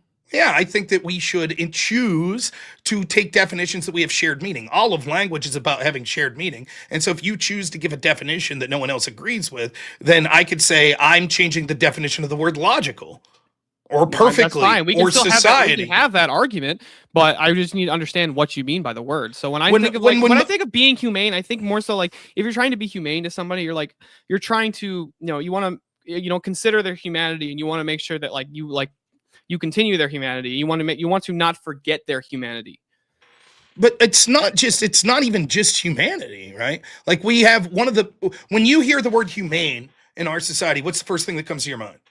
Being ethical. How about the Humane Society? I don't think of the Humane Society when I do. Humane. Like when I think of it, it's like, and what's the Humane Society dealing with? Only humans? No, they're dealing specifically with animals. Correct. Right. But so the idea of humane being just about humanity is nonsensical. Okay, then by that definition, the Republic of Korea. What does that have to do with anything? Well, because the word humane's in it, therefore it has to be. But it's clear that it is clear that as a society we understand the word humane means something more than just human life. We have other words. What does humane appeal to? What is the root word of humane? It would have to be human. It doesn't matter. It applies to being just because that's the root word doesn't mean it only applies to humans. Okay, so your argument is so a society that's from your view, a society that's perfectly logical would care less about animals. Yes, it would care less about the part of the humane I'm talking about is the idea of suffering and distress. Characterized by tenderness, compassion, sympathy for people and animals, especially for the suffering or distress. I think one that was perfectly logical, i.e. God's law, is less concerned about the suffering that we see on earth and what we consider suffering. It's more concerned about more biblical truths and actual objective morality. Well, if they're concerned with just biblical truths, and if a perfectly logical society would actually be, I think they would be more humane if they're not concerning with what we consider suffering on earth, but the ultimate suffering, which would be eternal separation from God. If you're a perfectly logical society, your conclusion is going to become that Christianity is true. So the entailment of that would be that you're actually more concerned about the suffering of people in the afterlife. Now, it's clear that when we're using the word humane, right, we're talking about treating people humanely when it comes to things that they see now. And the problem is you would be embracing the idea of Christianity that's actually this hippie Jesus. Just be nice to everyone. For example, it would be like, well, we wouldn't have deportations. That would be unhumane. No. Hippie Jesus is the opposite of logic. If you actually go the hippie Jesus route, that totally contradicts the Bible. No. What I'm saying is right now, one of the arguments that people make is it's not humane to have mass deportations, correct? Yes, but they can't actually substantiate that argument. There's no logic behind they say that it literally more logical. It literally causes suffering. Yeah. Okay. Right? All right. Yeah, that's how we of society have determined humanity or what humane is. Right. That's how suffering suffering is actually going to be from the what I think suffering is going to be entailed by how I view the world. And if I view the world through a Christian lens, I don't think that suffering is I don't think that just because I don't affirm your gender, you're suffering. I don't think does God in your worldview, does God have us go through suffering? Yes. Okay, what is that? Give me an example of suffering that we see in a biblical sense. Fasting. Okay. So that's something, how will we define that? Now, you would say, under your definition of how you're trying to play semantic games here, you would say, actually, that's not suffering because you're only concerned about your biblical soul, and that's something to make your soul better off. So actually, fasting's not suffering. Just because it causes you pain. Why is it suffering? What about it makes it suffering? Because you're denying the things that you want. You're trying to deny your earthly wants and your worldly wants. It causes a form of discomfort. Yeah, it causes a form of discomfort. Okay, so in that world, if we had a perfectly logical, so can you bring the topic back up again? Yeah, I want to make make sure the I see mistake. it. So in that world, right, where we have suffering that would still be, it would be less humane. We'd be less concerned about that suffering because in a perfect logical world where we understand that we're being biblical, we don't care about being nice and looking nice. We would understand that, yes, it's okay to cause the suffering like fasting or like deporting people that don't fit in with our Christian worldview. That would be perfectly logical, and we wouldn't be concerned about that suffering. But we would be but we would be concerned about the suffering of eternal separation from God. We would be concerned about the suffering of people not being part of the church. We'd be concerned about all kinds of different kinds of suffering. We would still be concerned about the suffering that children experience, like if they're being assaulted or if they're being. The key is the word humane, and when we use the word humane, we're talking about suffering here on earth. That's how the term. Hold on. So would a perfectly logical society not still like try to stop the cum warriors to pop in the beginning? Maybe, but it would be less concerned about being humane. It would be less overall humane. It doesn't mean that there would be. Of course, and now okay. Good. I'm glad that we've conceded it's about suffering here on earth. Great. That's why you brought up the Papy New Guinea thing. Yes, I'm not saying that it would be totally abject of having any concern for being humane. What I'm saying is there would be less. In a logical society, we would have, and it's like, look, we're in the image of Christ and we're pushing for a Christian biblical worldview. We would be less concerned about appearing nice and, oh, that hurt their feelings and, oh, those deportations did this. We'd be less concerned with that because we would understand that we have a logical aspiration to make it to the kingdom of heaven and to have a kingdom on this earth that mirrors that to the best of our ability. So it would be less concerned about, oh, but that hurt their feelings. Oh, that caused, some discomfort to them. Yeah, I agree. We'd be less concerned with those types of things, but we would still be. I think a Then I win the debate. No, that's not a concession because I think a perfectly logical society would still try to do things like we want to stop people from like just beating people up unnecessarily, or just like curb stomping toddlers or throwing old people into wells. That would still be part of the perfectly logical, and every one of those events would still be suffering that a perfectly logical society would try to stop.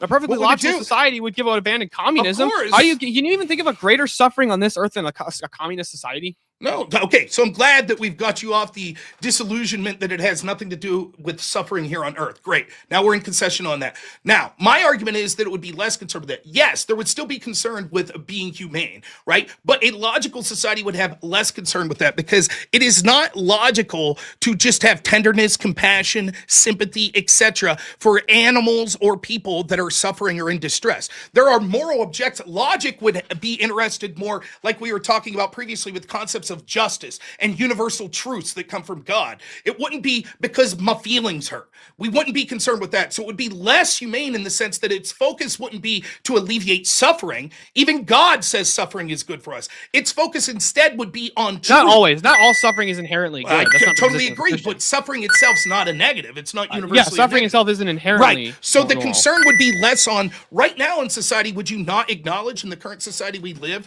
that the prevailing narrative is that we have to worry about people's feelings and their suffering, and so we can't do things that would logically be good.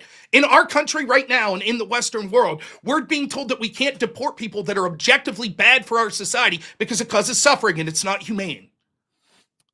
Yes, I do. I agree that the West has a bunch of suicidal empathy, but if the society was perfectly logical, we wouldn't abandon the idea of just like trying to be concerned about people suffering. No one said that. No one said that there would be no concern for being humane. What we said is it wouldn't be the central focus that we see that's prevailing right now, particularly in our Western world. Well, hold on. So a perfectly logical society would appeal to Christian ethics, and if you and I both agree that the Christian moral framework is actually the way that you ought to behave and how people ought to live, then we would still be concerned about all kinds of things about people's being humane. We would still try to be more humane because everybody would have the same moral framework that they're operating from. If the world was perfectly logical, they would be operating off the same exact framework. So we would all agree about what suffering means. And we would all agree about what is humane. We would all agree about these things. If the world's perfectly logical, we wouldn't have the humanity which is characterized as being humane is a sympathy. We wouldn't have the perfectly logical person wouldn't have this, oh my God, I feel bad. I am tender to you. Again, the definition that I read, and you haven't provided a counter one, is characterized by tenderness, compassion, and sympathy for the people and animals, especially for the suffering or the distressed. Perfectly logical wouldn't be concerned with that. They would be more concerned with, are you logically doing what's necessary to go to heaven? Are you doing what's best for our society to advance? It wouldn't say, oh, your poor feelings, we're worried about you, we're sympathetic to your distress. That's what characterized being humane. I don't think that encompasses what we mean when we say humane. If I say give me a that, definition. I'm not even okay. So I would say that for somebody to be inhumane would be for somebody to not actually consider the humanity of somebody. It's not just humanity. We've already acknowledged that all colloquial definitions of this include things like animals and other organisms that aren't just humans. So from your view, a perfectly logical society would be Hitler. No. Well, he didn't care about suffering. But that's you're running it backwards. Just because a perfectly logical society would be less humane doesn't mean there wouldn't be any ability to be humane. And just because there are other societies that may be perfectly illogical that also wouldn't be concerned with being humane doesn't mean that a perfectly logical society would. Doesn't make them synonymous. Where was the illogical or the illogicality of Nazi Germany? It was basically an atheistic.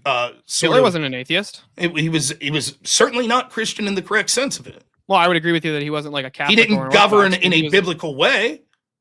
I would agree with you. He didn't even. Okay, so was it a logical society? I don't see any contradiction in his view.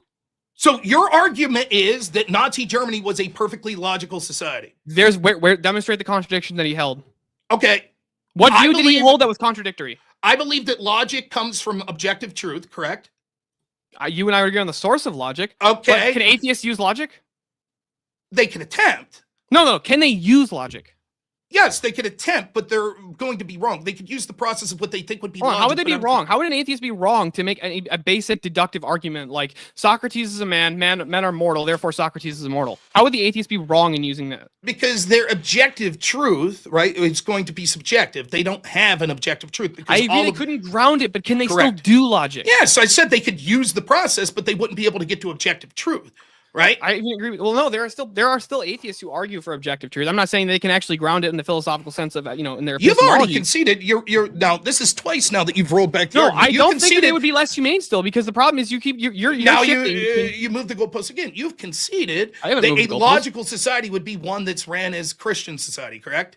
That would be my view. That yes. Okay. Was Nazi Germany that? I don't think Nazi Germany was. All right, then you've answered your own question. It wasn't logical.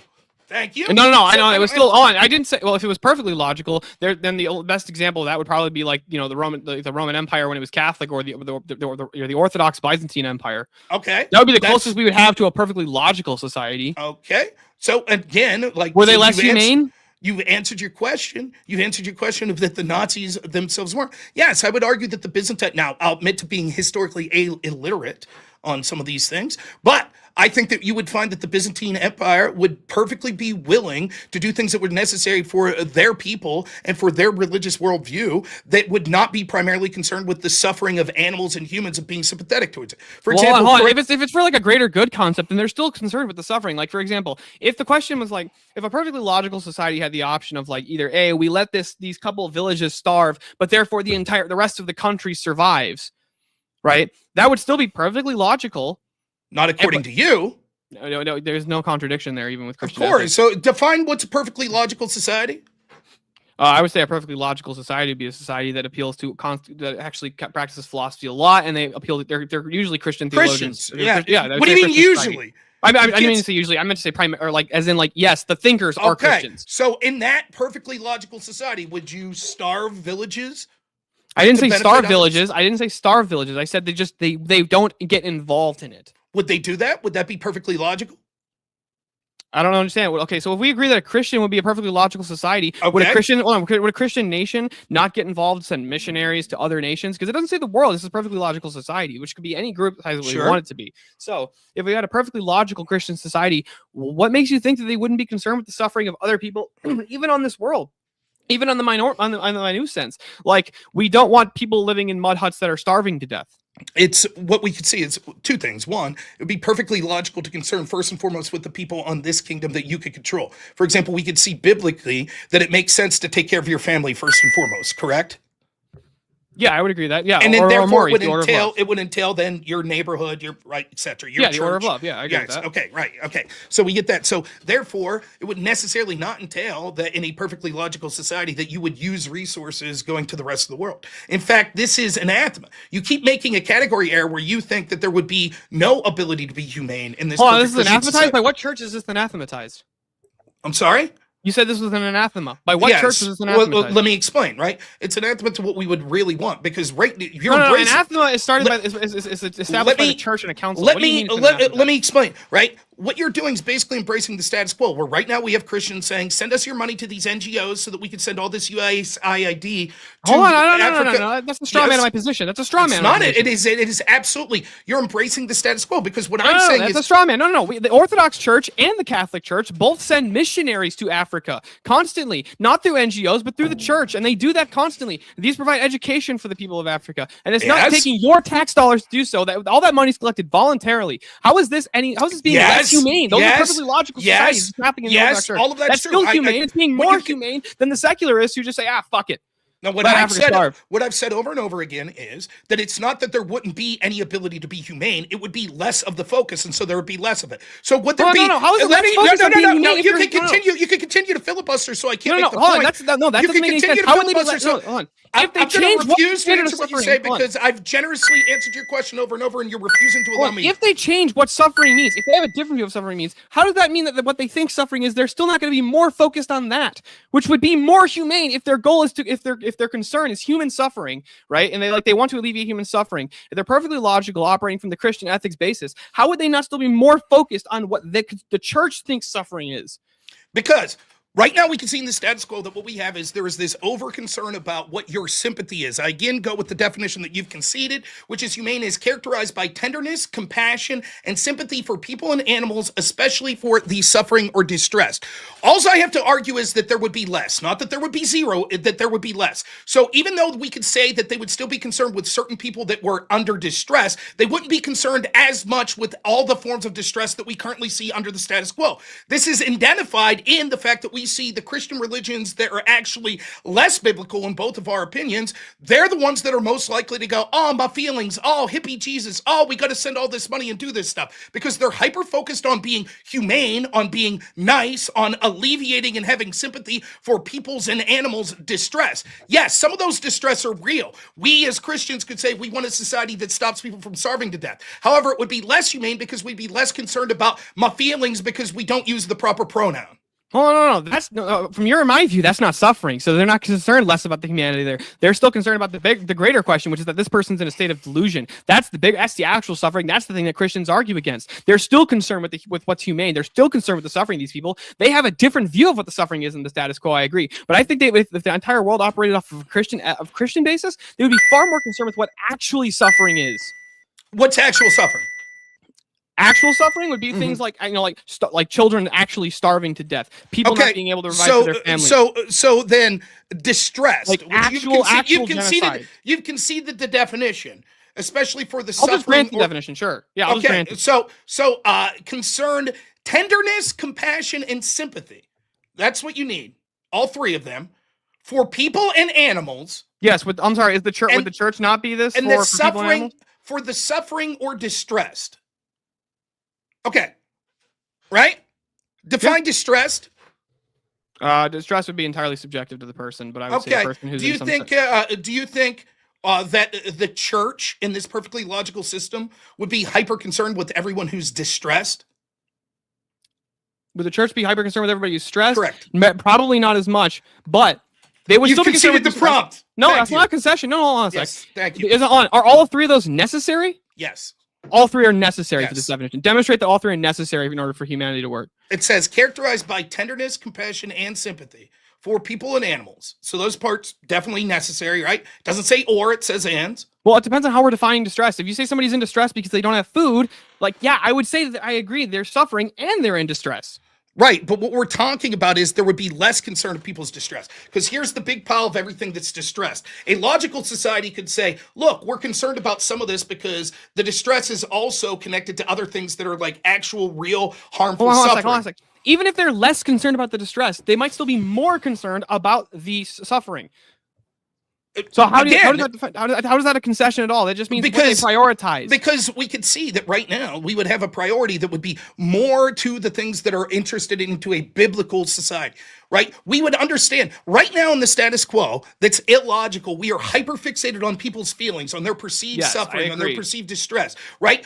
the biblical perspective would say we don't go out of our way to be overly sympathetic to every single person that's suffering or every single person that's distressed. No. You've already conceded this would by default mean that you would have less sympathy and concern and less tenderness, which is one of the words. You've conceded tenderness. What do you think tenderness means? Tenderness, I would say compassion and grace. Okay, like tenderness. To me, that's like cheating with kid gloves. No, I don't think that's what tenderness isn't what the idea of Christian tenderness is. Let's look up the definition of tenderness. Tell me what you think tenderness means. I would say tenderness would be compassionate and graceful. Let's see. Not being super harsh. The quality, this is from Cambridge, the quality of being gentle, loving, or kind. Yeah, can you actually? Yeah, you and I would both agree that being gentle, loving, and kind are all oughts that they're virtues that Christians should practice, right? No, not always. I didn't say always, but there are Christians they're things that Christians should practice. Do you think you should be kind? You should be gentle with people. Do Protestants practice being gentle too much? Protestants, yeah, but I don't think they're Christians. Okay, right. So in a logical society, which would separate itself from the status quo, we would be gentle less. No. Yes. No, we wouldn't be. No, Why I say not? they have the wrong idea. The wrong idea of what gentle is. What? So now define gentle. To be gentle, I would just say to not be not be incredibly combative with everything. Okay. So do you think in a perfectly logical society we would be incredibly not being combative as much? Yeah, actually. I would say no, not necessarily, because the second somebody comes up with something that's illogical, we would fucking hammer down on them like that's right. Less humane, less concerned about their distress and their feelings. Exactly. That's the point. No. Yes. In order for what the Christian thinks what being good to somebody is, right? Is not what the modern idea of what people think being good means, what being kind means. To be good to somebody is to want the best for them. To love somebody is to will the best for them, right? How could you ever say that if our goal as Christians, as a Christian society, would be that we want to will the good of everybody else, and we would do things that would actually make that a case, that would be less concerned about the actual suffering of people, less concerned with the actual distresses of people, and less concerned with not being tender towards people? How could you actually say that if the idea that we're practicing Christian virtue? Because we can actually see through the Bible and through what actual God's virtues were that being distressed and suffering is not always a bad thing.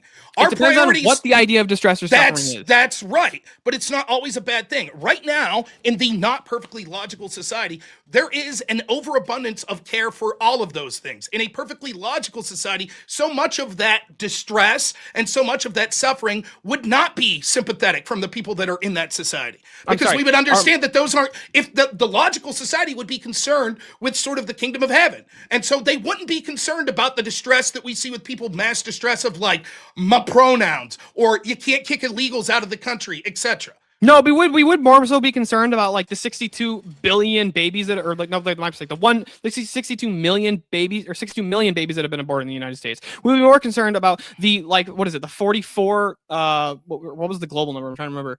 It was in the billions, I think. It wouldn't be about being gentle to it, though, which is what you've conceded to be part of it. There would be we wouldn't care about people's feelings. We wouldn't say, right now what we say is, so many Protestants and people like that say, oh, yes, we're concerned about that, but we don't want to shame people. We don't want to hurt people's feelings. We don't want to make it totally illegal because there's an overabundance of care to. No. You can be kind, you can be gentle, and you can be strict at the exact same time. The problem is you've already conceded. You've already conceded in the status quo, particularly even with the Protestants, you've conceded that they're overly gentle, that they're overly humane, which means that the logical society would be less. No, I think the opposite of that. Dude, Protestants are doing the most work to try and get abortion banned. They're doing the absolute most work to try and get LGBT stuff overturned. Even though I don't agree with the Protestant theology, but are there more Protestants in the United States than Catholic or Orthodox? Well, do I need to explain per capita to you? Like the idea of this? Just because there's more of them, the veracity of which they're advocating for these things are not as much as like the Orthodox Church. There have to be more than the Orthodox Church. The Orthodox Church is less than 1% of the United States population. But you fool! Then by that metric, is more than 50% of the country Protestant? No, I don't think it's that. What percentage of the country is Protestant? I think it's somewhere around 30 to 40. Oh, and yet they've allowed abortion. And the system you talked about that was more logical didn't. Like the Orthodox countries, right? No, even countries with a majority of Orthodox, there are still abortion. The Byzantine Empire? The Byzantine Empire, no, but abortion wasn't even it wasn't even really possible on a large scale like that because we didn't have the medical technology for it. But So Greece, the on the idea- other hand, Greece is I think is a majority Orthodox country, and abortion's still legal there. So is gay marriage. Point is, it is clear that if you were more logical, there would be less of these concerns and less, or there would be less of these things and less of You're the just concern for equivocating people's on what feelings. what the word suffering means. That's what you keep doing. This It's entire not time. You true. keep It's saying, suffering Well, we don't and care dis- about the pronouns. Yeah, but we do care about It's- children starving. We'd be more concerned about children starving or being raised by homosexuals or all kinds of things, right? But we'd be It's more not concerned about just what the actual suffering is from our it's view. not just suffering. All right, Okay. real quick for a second. Chat, I'm putting this poll into the chat right now. If you guys don't see it, go ahead and hit that refresh so you do. All right. If you want to vote for this man right here, you're voting for Rob Noor on the poll. All right. And if you here, let me move this too. And if you want to vote for this man right here, you are voting for Steelborn on the poll. Chat, get your votes in right now. I'm starting that timer over, and y'all got 2 minutes. It's That not was just fun, by the way, suffering, Rob. it's also distress, and it's treating it gentle. That's the issue, the sympathetic gentleness of it. You can say, fuck you, no abortions. You do it, you go to jail, that's murder. That's less what we call humane right now. Yes, but It's would you perfectly retroactively logical. hold on? Would you retroactively go through and imprison all the women? Would a logical society? I don't think so. Doesn't matter what I would do. I don't think a logical society would do that. I don't know. It's up for But debate. that seems definitely Nonetheless, more gentle. No, I don't think so. Because they certainly would going forward do it. So that's less gentle than right now. Again, what you're doing is you're failing to look at it categorically, like as a comparative, right? Right now versus a perfectly logical society. Would there be less concern with suffering, distress, etc.? Yes. We understand that suffering, distress aren't always things to fight against. There is utility of those in the biblical sense. So there would be less of this constant, gentle handling with kid gloves, people that feel that they're suffering or distress. That doesn't mean that there aren't forms of suffering that still wouldn't be a concern and would be attempted So from to your be view, hold on. alleviated. So from your view, if we had like an entirely like logical society, would there be like a standing Orthodox Christian army? Like the church would have an army? First off, I'm not even Orthodox, just to be clear. But yes, whatever that logical Christian society would have an army, of course. No. I mean, like the church would have their own army. The country itself would, which would work part and parcel. Would with the church be running the country? A perfectly logical. I would argue that there's a chance that could be. You could probably make an argument that you could have a logical country ran with the church, or a logical country that the church isn't running but's embracing biblical principles. Either or. You could also argue that a perfectly logical society would have a monarchy. Could, yeah, and so why but we're saying it would have to be through a Christian ethic, correct? Mm-hmm. Okay, yeah, sure. There could be a lot of forms of what that would look like under a perfectly logical society. Well, how could there be a lot of forms of what that would look like if it was perfectly logical? There would have to be a correct one. I don't think so. Yeah, you're getting at what church? I don't think so. Stillborn. It could still be perfectly. It could still be perfectly. Like for example, I don't think that you could say that like it would be illogical to have a representative democracy where people were voting in a sense that made it the Christian ethic push forth versus if there was a monarchy and you had the same outcomes. Real quick, that is 2 minutes past the poll. 72 votes locked in. Thank you to everyone who voted. All right, the rest of y'all are furry lovers, clearly. 72 votes locked in, and 81% said the winner of the 1v1 is Rob Noor. Steelborn, tell everybody in the chat where they can find you and why they got to bring you back for another shot at the $150 prize. Yeah, you guys can find me at Steelborn on X and on YouTube, and you should bring me back for the 150 because newborns are expensive, so is diapers and hospital bills. Hey, you used that one already. You used that one. How old's your newborn? A week old today on Friday. Congratulations, man. That's fucking Congratulations, awesome. man. That's That's fucking awesome. awesome. And not cloned. Go. It's not Always cloned. It was pleasure. not The cloned. old-fashioned way. He's gonna grow a Old-fashioned beard. way. Man. He's turned into a man. But you guys all have a great night. And Rob, that was really fun. It was a lot of fun, man. Yep. Always a pleasure having you. And if someone brings you back, you know you're more than welcome. And until then, my friend.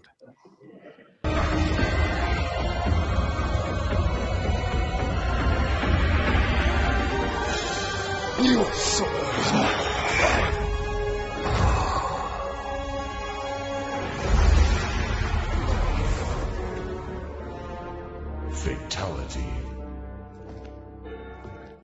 We invented it. Another soul added to the safe of souls.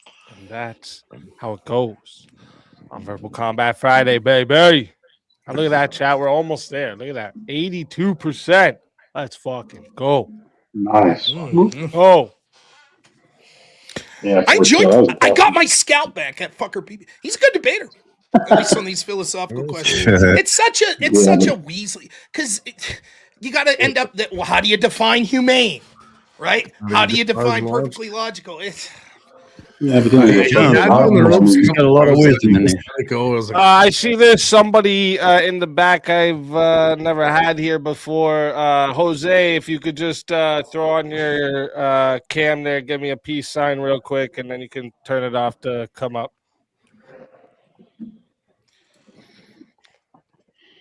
I had a chatter on my end asking about it. I sent the link, so I don't know think if that's him or going to not. happen easy. Oh, what's wrong, Jose? Yeah, see, I already know it. I already know this game. They think I'm too. Yeah. I'm too smart for these people. You know what I mean? To I know troll. exactly See the who that is. picture. I know The exactly picture who they're sending using them. as their. Yeah, I'm too smart for y'all. Get the fuck out of here. Anyways, back to the show. What topic was that just now again? that would be a perfect society would be less perfect humane. with perfectly logical right, society that's be right. less humane. Did That's anyone? Did anyone else like agree or disagree with what Rob was saying?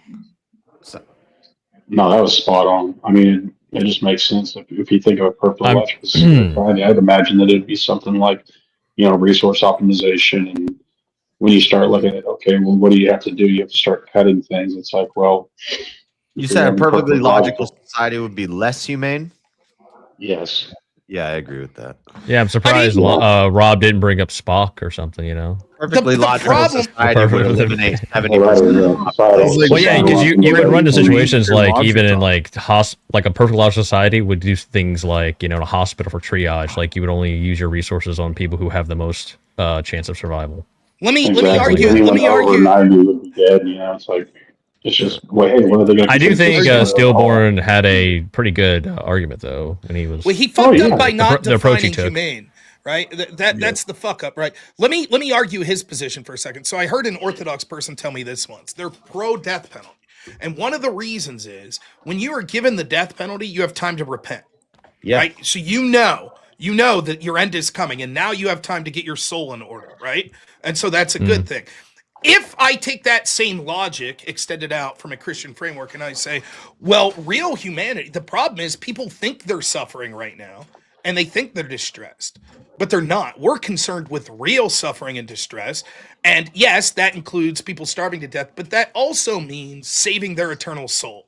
And so actually, we're more humane because the most important suffering and distress, and the one that we should be concerned with every single person, we actually are concerned with. Now, there's a matter of, is there a part of humane that means treating with kid gloves and being gentle and stuff? I don't know. But I would say that the ultimate, if you could make the argument that the ultimate being humane is having a system that encourages people and facilitates as many people getting into the kingdom of heaven as possible. So the ultimate humane society would be that is Christian and perfectly logical. You could make that argument.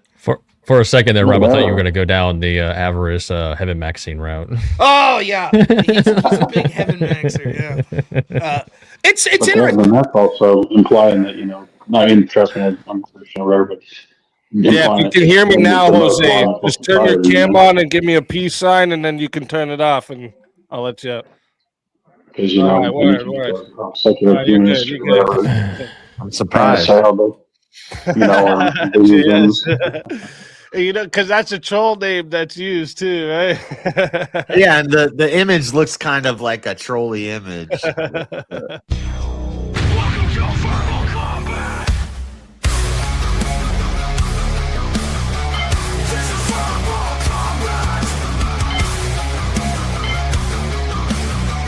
This is verbal combat. Brutality. Get over here! You will never win.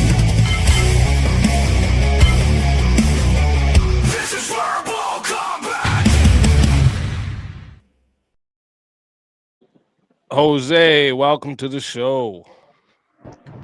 Hey, it's a pleasure, gentlemen. Ladies and Welcome, gentlemen. welcome. Pleasure. Sorry for the tech trouble I've been having. Kind of low. Can you hear me now or no?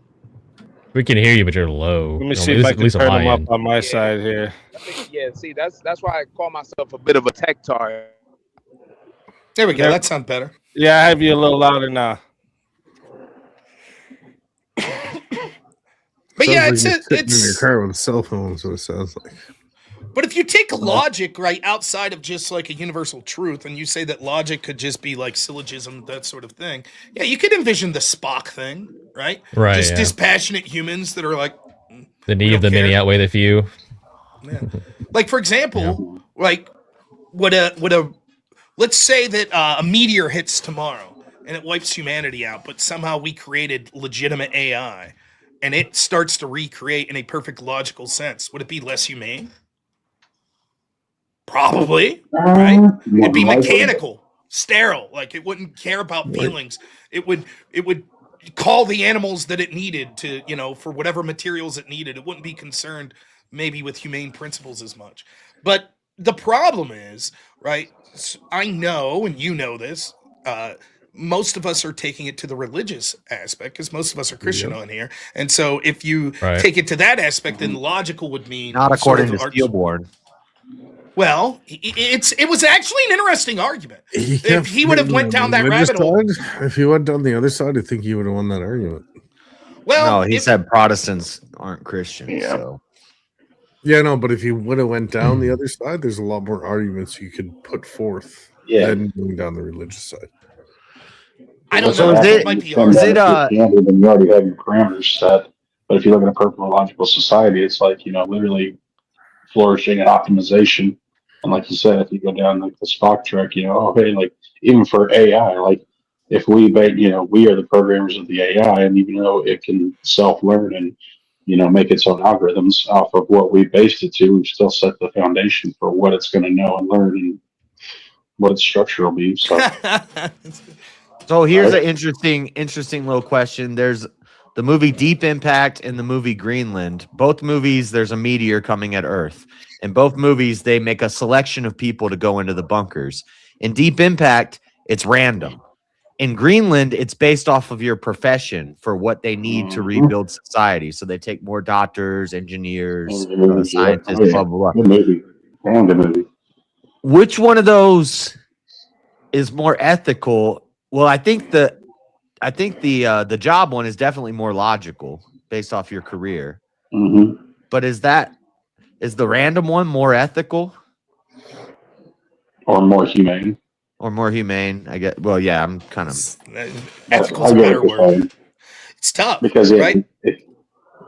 Like if you accept it from a biblical framework, what is ultimate? Like I've wondered this myself. Like or what if we just took Christians? Okay, but I'm arguing handicap because I admit that I'm weak on theology. So someone who's more theological than me maybe answer this question. Do we have a moral duty to ensure the survival of humanity in a Christian sense?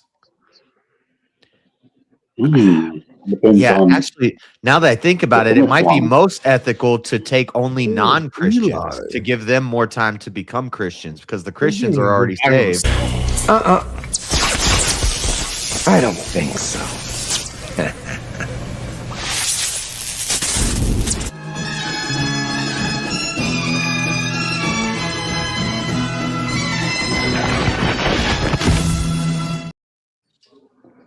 Fuck yeah. Welcome back. Fucking go.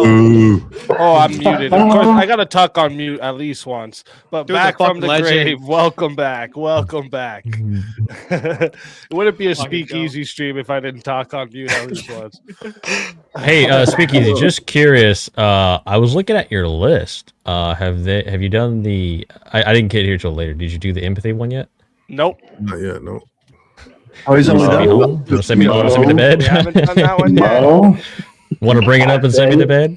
That's a late night one. There's sympathy in it. We can bring it up. Yep, for that one. If you guys are circled round on this one, I don't think we're circled around though. Like I still think there's some division in this one. Okay. I don't know. The empathy thing, I mean, I've certainly said my piece, but I was on a one-on-one. So if other people have something to say, that's fine. I have some arguments wouldn't a logical society be more of a I had my train of thought and then I lost it.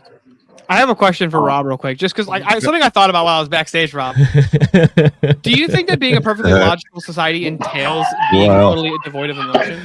Don't bring your baggage in here, Steelborn. I was just moving on. To be honest. No, I don't think it's devoid of emotion. Oh my god. Come on, bro. What the fuck? Rob versus Steelborn again because I'm Rob. Would a logical society be more ethical society? We love you, tiny pig nuggets of chaos. I mean, just keep throwing them at him. You know, it's in her name. Oh, that's gonna be fun. Now listen, she didn't bring you back though, so there's at least 2 people that are excited. You know, yeah, that's it. I'm gonna have fun. I'll joke. Let's get it.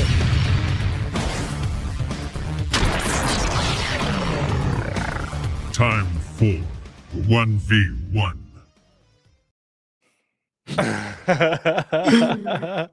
Why do they keep making me debate with one of my favorite? You guys want to do the in same town? topic but flip it?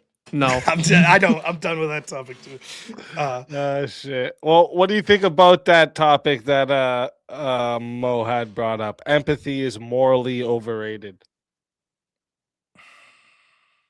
Yeah, I agree. It's overrated.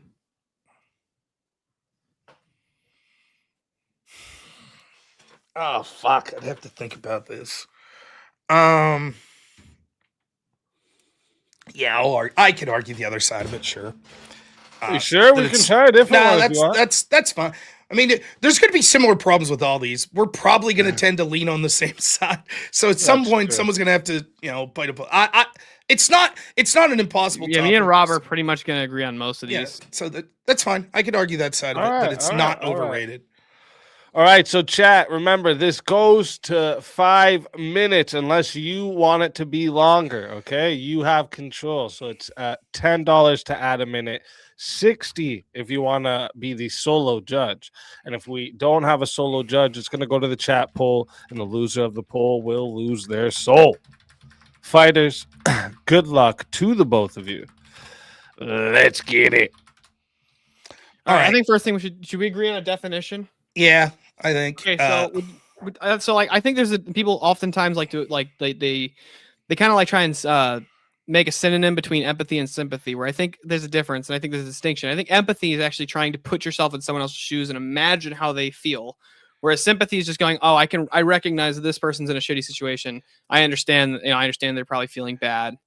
Yeah, the only quibble I'd put, I'm perfectly fine with that. I always wondered if empathy was you literally went through it. So like I could be empathetic if my son passed away and your son passes away. But if my son didn't pass away, I can't be sympathetic. Or I can't be empathetic. I can only be sympathetic. Well, I think the idea of empathy is to try and put yourself in their shoes. Okay, I'm fine with that for the sake of this. I don't know that it'll be a big issue. I think the bigger issue is how is it rated morally? If we're going to say it's overrated, how is it rated morally? Well, you and I both here. We both watched at least one episode of whatever where one of the chicks is like, it's all about empathy. You gotta be empathetic. It's all about empathy. You're not being very empathetic. Andrew, you're not very nice. You're not being very empathetic, Andrew. We both heard it. Come on, we've both heard it. But the problem is the idea, and Jim Bob talks about this a lot. There's actually been many studies on this idea of empathy and being able to actually try and imagine yourself in someone else's shoes. And the problem is we fucking suck at it. Empathy doesn't actually exist. So what happens is we just see somebody's facial expression and we just go, oh, I remember a time I made that facial expression. And then we try, but when they actually test whether or not they're even thinking of the same thing, or they rate their they do one of the things where they fill out what they're feeling. It's fucking totally different, not even close. We suck at being empathetic for one, and two, the idea that everything should be viewed through this lens of empathy is a really fucking retarded take, because you can't empathize with people for one very well. That's number one. And two, you should actually try to apply logic to a bunch of these situations where it's like, okay, I can understand that you feel bad, but then again, you did convince your husband to kill himself. So why should I feel very empathetic for you? I mean, I think number one sort of is going to hinge against your argument. The fact that you saying there's problems right now with how we view empathy, agree with that, right? But you're like, but the problem is people aren't really doing it. Right, exactly. So most of the problems you could outline are people that claim to be empathetic but aren't really doing it. So I don't think we should look at those problems as a reason that empathy is morally overrated. The second is we've already argued, unless we want to be duplicitous here, which I don't think either of us do, that our morality is coming from Christianity. So I think we could default to that here as well. And I think the problem is so many of the people that are pushing back against people that are falsely claiming to use empathy are actually making it morally underrated, right? And so it's not overrated. In fact, empathy is something that we're instructed to do through the Bible. And I could give you a couple passages. Matthew 7:12. So whatever you wish that others would do to you, do also to them. For this is the law and the prophets. Or Luke 6:31. And as you wish that others would do to you, do so unto them. It is clear that God is telling us that we should try to put ourselves into other people's shoes and do unto them as they do unto us. Therefore, empathy right now is even you exhibit. Well, So hold right now, on a second. I agree with you with those examples, but at the same time, we're also told that we should not always just try and put ourselves in other people's shoes and to do what other people do and treat people the way we want to be treated. And here's what I mean by that. Or not do unto others as they have done unto you, because if somebody strikes you if somebody strikes you on your right cheek, give them your left, right? The idea is we shouldn't actually be trying to feel what everybody else is feeling. That's not always a good motivation. It's actually no. I disagree. I think that what we should do is, I think that empathy is fine, but that doesn't justify your actions necessarily. I'm sorry. Hold on. What do we call the concept of we need to just bring in a bunch of immigrants, because they came from a shitty past and they have a bad life? What do we call that? Well, that would be more sympathy, correct? No. We call it suicidal. Oh yeah, people use the word suicidal empathy. I almost self-censored the word empathy instead of suicide because you try not to use that word. Anyways, yeah. So there are forms of empathy that are bad. The problem is, right now, would you say that there is a large cultural movement against the sort of stuff that we see of like feminists? In fact, at least in the West right now, and I assume that's what we're looking at when we're talking about. How are we defining large? Like right now, the left's losing those portions of the culture war. Like the trans arguments, it's all about empathy. I would agree that I agree that to some extent they're losing the culture war, but they're also a lot of them are also talking in echo chambers. That's true, but not only that, how many Christians have you even heard? So I think from my view, like the idea of we should view everything through the lens of empathy totally comes from women. That men don't fucking think that way. We don't think through a lens of empathy. That comes from fucking women, right? And I don't think that we should view every situation. But there are a lot of people who are told that we need to be empathetic. We need to be more empathetic. Hold on, how often have you heard Andrew be told he needs to be more empathetic? Sure, but I think Andrew would say he is being empathetic. Right? I know, and we already went through. We should not categorize people falsely identifying empathy as a problem with empathy. Now, let me ask you a question. You just talked about all these women and they're in their bubble, but we're winning the culture war on that. Do you get your arguments, or do you get your sort of feeling on how things are rated from women? Somewhat, yes, and here's what I mean by this. Right? Oh, interesting admission. Biting a bullet to try to win this one, huh? Well, let me explain what I mean, right? So the idea of like how I view the culture war is because I think for the most part, there's actually there's a lot more women involved in the culture war, like as in like they kind of like disseminate the common man message. Like that's just like they do that. That's like their shit. Like the people, like their neighbors and their communities. That's like kind of their shit. And so like the way that women, like the views that they express, like when you get a lot of women expressing the same view, that seems to me like a very good indication of how the culture is feeling. Especially because I would argue that I would argue that they're losing that portion of the culture war, and unless you're just looking at those women in those bubbles, we can see that actually there's a pushback on this idea of empathy, and I think that we run the danger of assuming that empathy is synonymous with something we should avoid. That's where we're at in the status quo, and therefore I don't think it's overrated. Would you agree with this? According to the Word of God, something's either moral or it isn't. There's not really a granular scale of it. Yeah, it either is or is not, yes. Okay, and clearly the Bible tells us to be empathetic. I don't think the Bible tells us to be empathetic. Okay, I just read you two passages that seem to suggest that. No, it doesn't. It says treat people the way you would like to be treated. Right, and how would you know how you would like to be treated? That would be entirely subjective to my view. But you're trying to put yourself in their shoes. You treat No, them I'm as not if- putting myself in their shoes. No, I'm saying how I would expect to be treated is how I ought to treat people. That has Right. nothing to do with how they view me or how they act. No, it's clearly the same spirit. It's trying to interject yourself in if you were in their position, how would you want to be treated? That's a baseline for something that God suggests. Okay, that we should how think you'd about. like to be treated is not the same as I'm trying to feel what they're feeling to rationalize and understand where they came from, which is what this idea of empathy is. Like I have to try and understand where they're coming from. No, I disagree totally. I think that if you want, how would you know how you want to be treated? How would you expect how someone else would want to be treated? You try to put yourself in their shoes, right? That's the entire concept of this. That's what separates empathy from sympathy, right? The idea, sympathy is just like, oh, I feel bad for that guy. Empathy is like, what if I was that guy? And so if you're saying, I want to be treated, I want to treat him the same way I want to be treated, you would necessarily try to put yourself in his shoes. Now, it doesn't mean that qualifies your outcome, that you can't do anything negative to them, that you can't get justice. It's not what it means. But God clearly is telling us we should take a minute and say, wait a minute.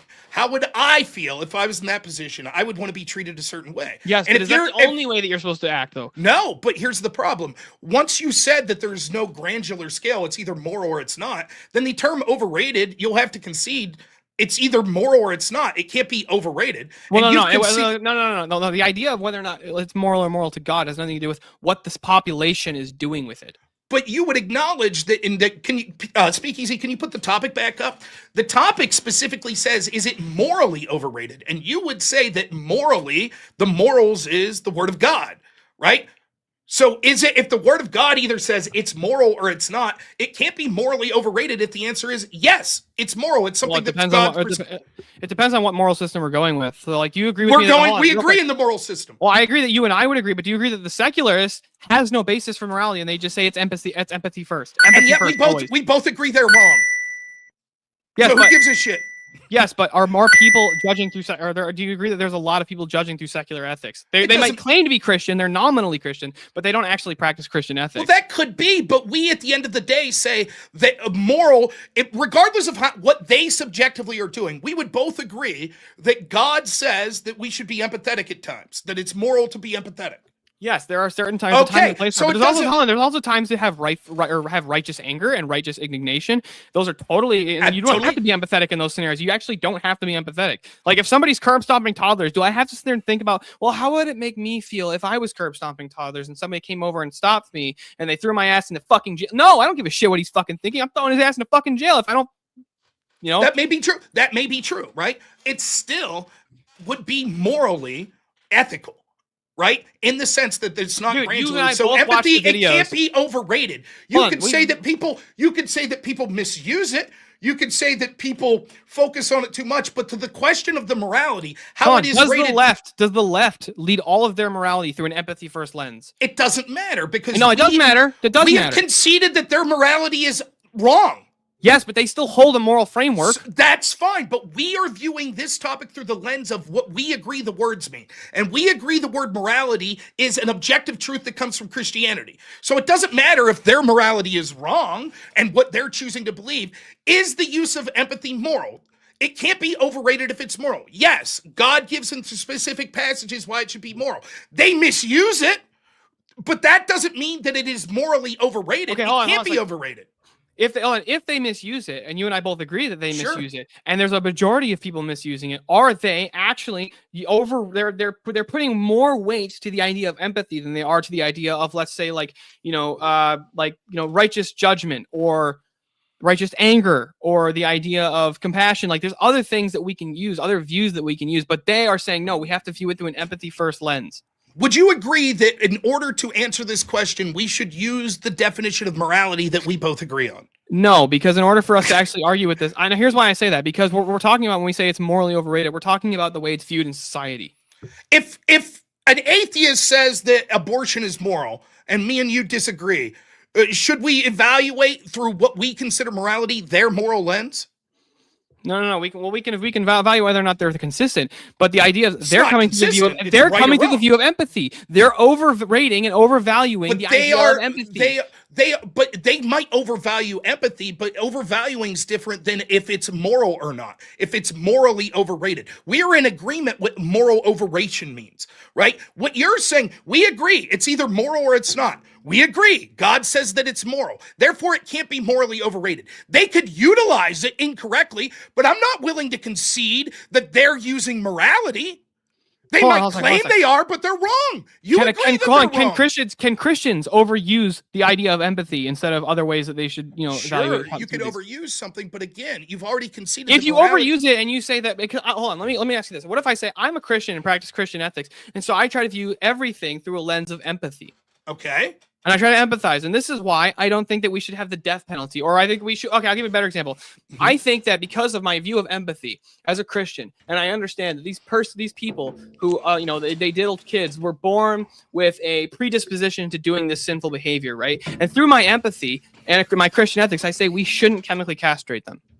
You're wrong on what the use of the empathy is. Am I using empathy? Listen, you're wrong, right, on what that entails. Just because you put yourself in someone else's shoes doesn't mean that, and you try to see where they're coming from, that you don't enact justice, etc. God gives us a code of law. He gives us commandments, etc. Right? He also tells us to be empathetic. So it's clear that the word of God doesn't say if you're putting yourself in someone else's shoes. Well, who's to determine when we're interpreting the Bible? If I'm interpreting the Bible and you're interpreting the Bible, which one of us is correct? Now that's interesting. Well, so now you're saying we're both agreeing that empathy is moral. Right, we both agree. I never said that empathy is immoral or it's not moral. What I said was that way too many people try to view things through an empathy lens first.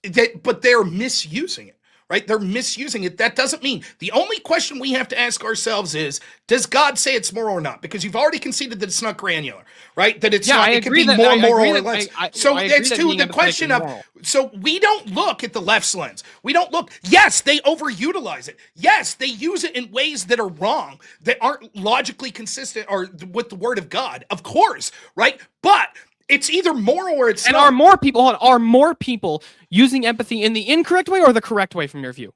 I think they're using it in the incorrect way. But so they're overrating the value of empathy and saying this is what the main thing we should be going with? But here's where you're missing. Are they overrating the value of empathy? I wish Speakeasy was here to put the topic on, because the key word here is morally.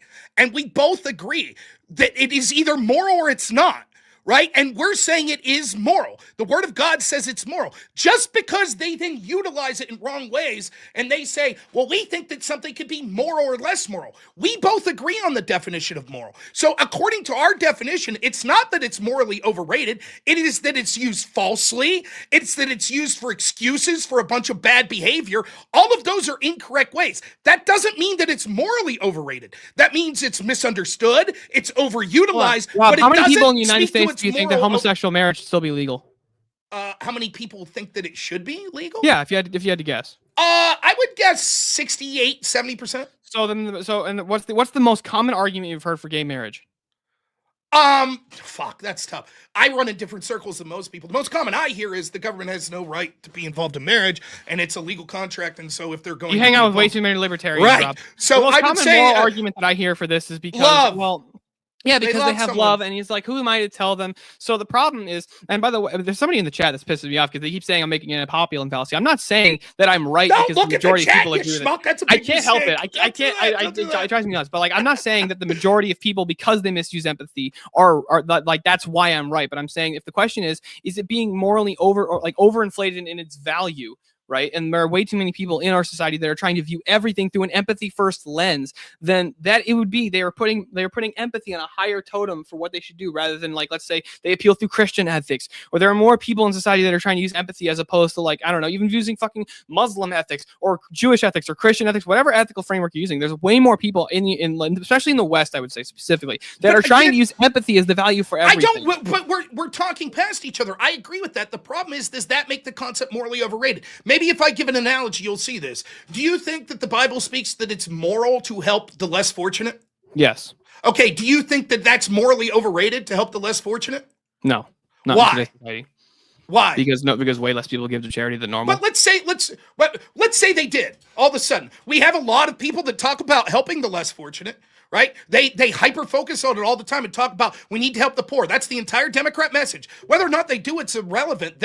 What they're saying, they put a big, it's so important to do this. They're putting a big importance on it, even if they're violating their own rule. So is it morally overrated? No, because I wouldn't say they're putting it into practice. It doesn't matter if they're putting it into practice. They're rating it. They're saying this is our rating of it.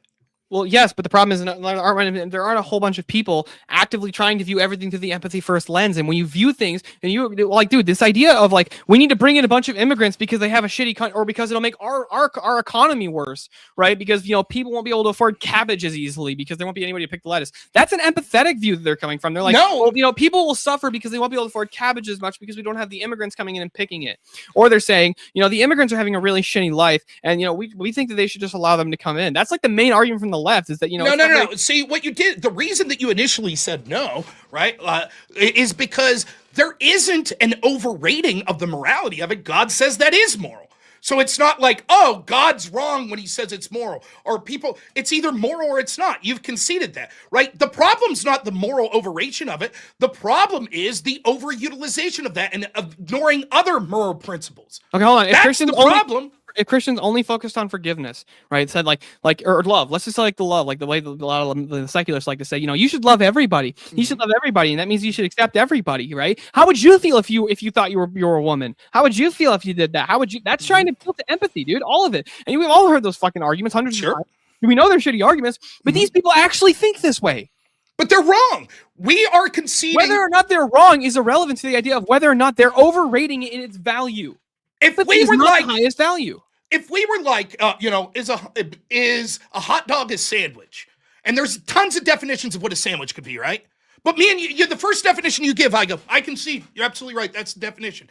It doesn't matter then when we're talking about the definition of sandwich other people have for the purpose of this debate. We have conceded what morally overrated means. You can't morally overrate something. It's either moral or it's not. That is a concession. I disagree. That's what me and you believe. No, I agree with that. But hold on a second. Do you think that, even as a Christian, Rob, I agree with you that we agree that there's a right and a wrong in the matter objectively, right? Correct. But as a Christian, can you place other virtues and other things higher than they should be? Yeah, but it's not morally overrating something. It's misunderstanding that there are other morality that sometimes clash. Is it more moral? You've already conceded this, that it's not granular. Well, real quick, right? Rob, is it more of a moral good to stop a child rapist or to stop somebody from stealing a pie? It's one of those better. Now, it's difficult. This goes back to sort of the who was it? Is it St. Augustus or Thomas Aquinas, right?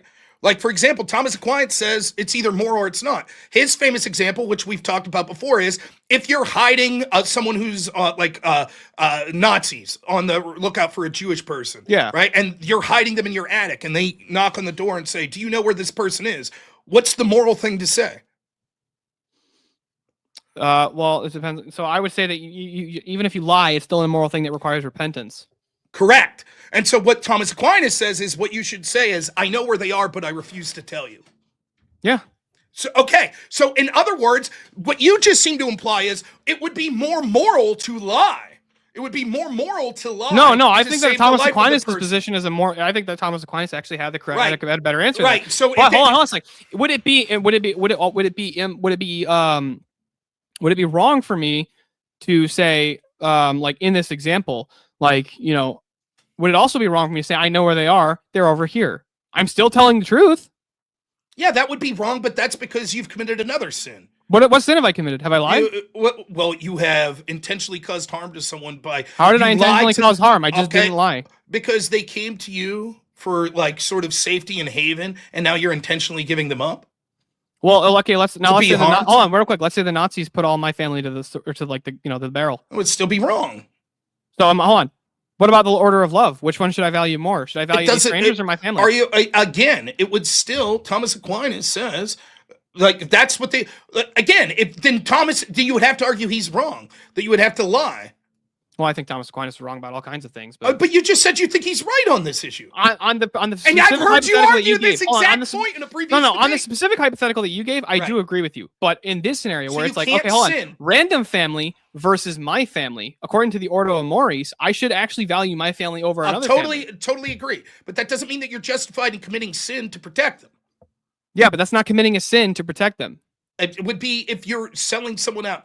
Regardless, it's sort of a red herring from the point we're getting to, and I want to go back to the. I want to go back to the point of the overrated. I think this one's going longer than the last one. I think right now, and I think you have to concede to that there is a huge movement, particularly on us that we care, those of us that we think are truthful and aren't nonsensical and are good faith. I think there is a movement right now pushing back against sort of suicidal empathy, and I think that it's in danger of going. Can you envision where it would go too far?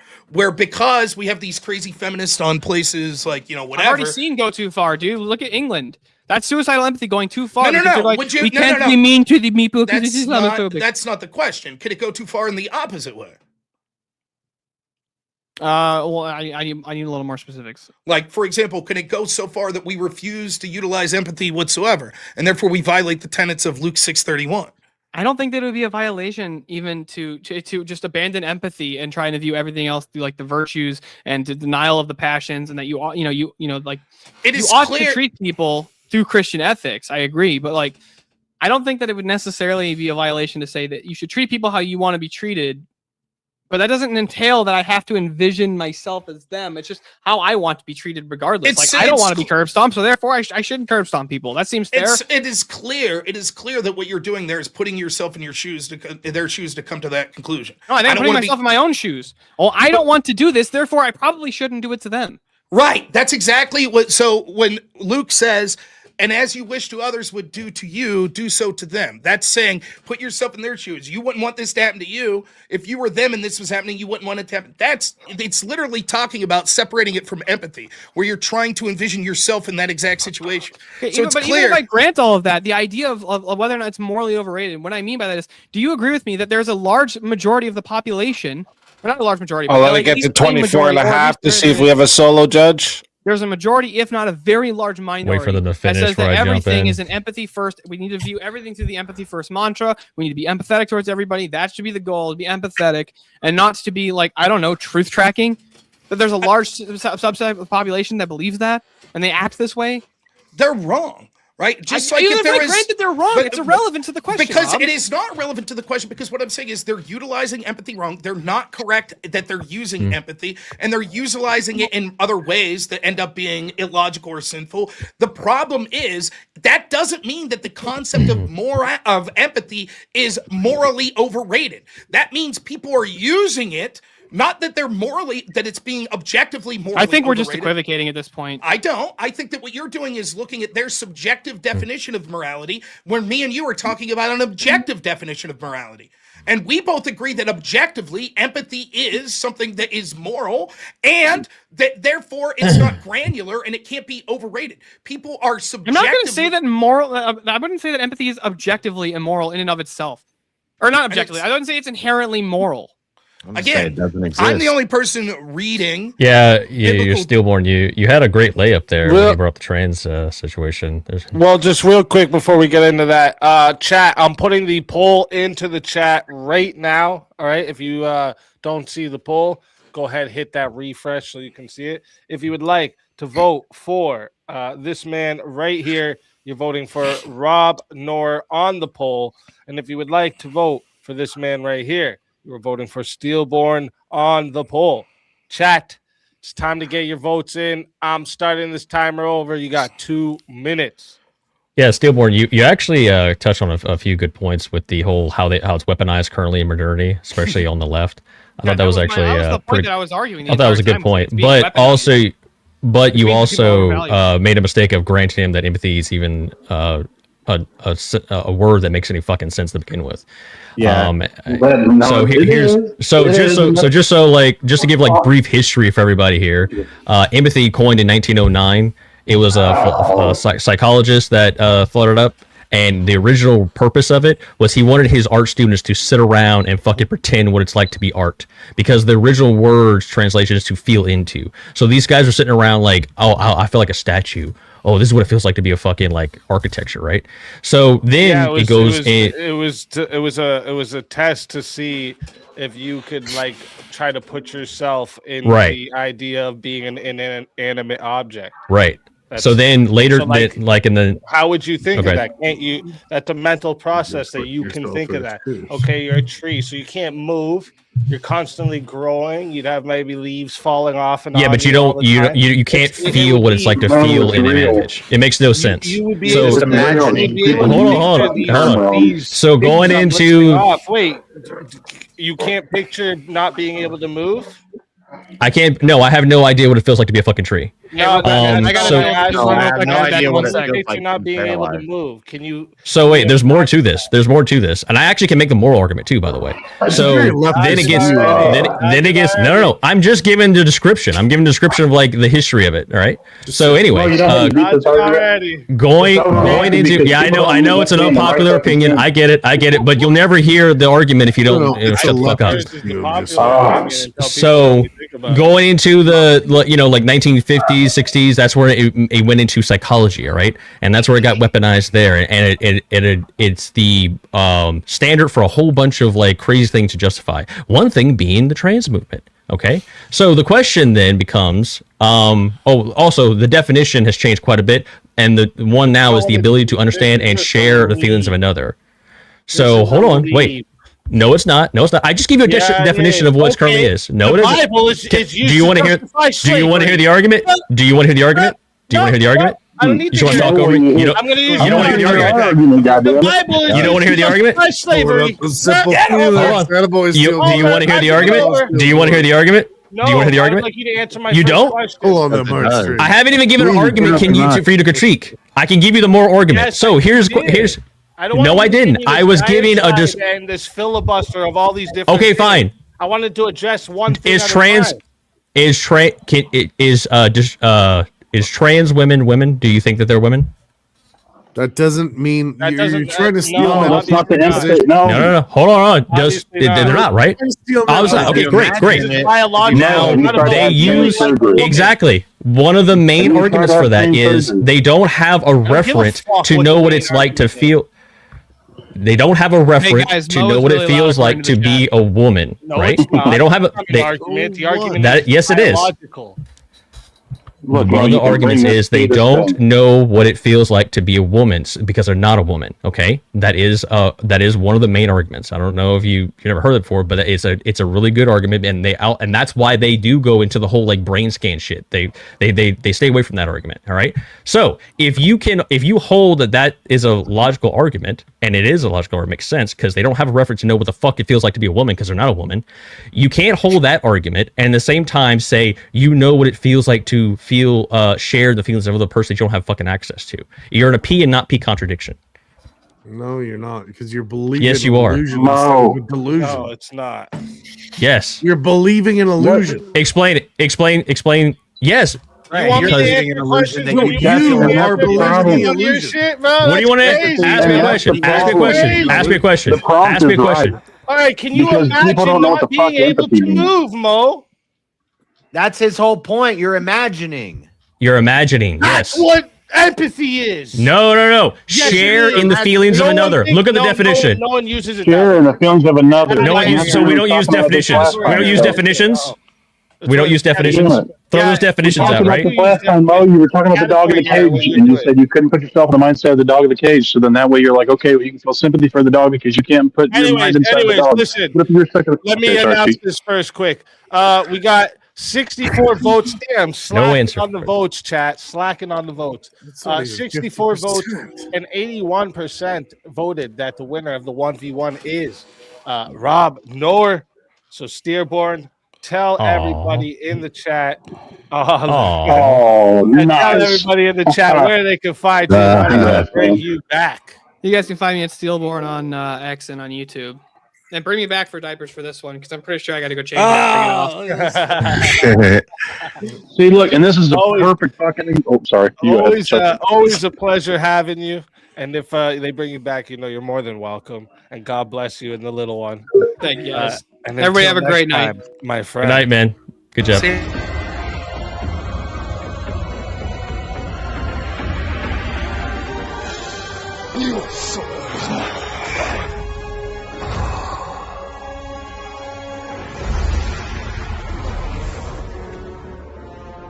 Fatality. Another soul added to the safe of souls. And that's how it goes on Verbal Combat Friday, baby. More and more people are waking up to this. And to quote a great man, I can't stand the word empathy, actually. I think empathy is a made-up, new age term and it does a lot of damage. And expressed a preference for sympathy over empathy. Charlie Kirk. This is clearly a nonsense, and it all comes down to people not wanting to actually just engage in the argument. It is weaponized. How many times do we hear in modernity, if you don't have empathy, then you're just a bad person? Oh, you don't have empathy for the illegal? You don't have empathy for the... They say that about nice. They say that about No. The left weaponizes it. That doesn't make it less... And it's a weapon that I seek to remove from them. And that's what makes the problem yes, more it irrelevant, does. because people aren't even using empathy right. Empathy simply That's why it is means morally understanding irrelevant. or emotionally No, relating that's to your another. definition. Oh, so that is your definition. Exist because the gay, Let me present. No, you're all going to talk at the same time, so it's not going to work. Sorry, Speak. Gosh, I just want to get one point out. Damn it. Go ahead. Look right there. So look, with perfect example, right there, stillborn. It's got a beautiful baby in his arms. So if you have a kid, and so let's say he's really counting on this, like you said, for the diapers and everything. If you have a kid, you can empathize for him because it's like, you know what, I have a kid. I sympathize with him. I sympathize with him. I sympathize with him. Sympathize if you don't have a kid. If you don't have a kid, that's like we were saying with the dog. But if you don't have a kid, then those who don't have kids, I can have compassion for him. And that's compassion, not empathy. Here's the problem with empathy. You have to downgrade empathy to something lesser than what it's originally or what it's currently being used for definitionally in order to make it make sense. You have to be able to connect it more. Yes. It is a deeper connection. Look up the definition. Look up the definition. Wait. To share the feelings of another. Where's that definition from? You can type it into Google, or you can go to Webster's. So, like, I got Oxford English Dictionary. Empathy is the ability to understand and appreciate another person's feelings and experience. Wow. So that's one. Like I said, there's many different definitions. I agree. You can go to yeah. I agree, so hold on. Oh, wait. You can go to Webster's. Hold on. You can go to Webster's, and it'll say something similar to you. But if you scroll down, it gives you the summary, and it'll say the ability to understand and share in the feelings of another. So Mo, is mad, anger, and wrath the same thing? Is mad, anger, and wrath? Anger and wrath. No, it's not. They're not, right? They're different degrees of rage or whatever you want to call it, right? And that's what I'm getting at. It's like with sympathy, it's like, okay, I'm unattached to the situation, and I can, like let's say it's homeless guy on the street. I've never been homeless, okay? But I can, it's like, okay, damn, that sucks. I can sympathize, even though I've never been homeless myself.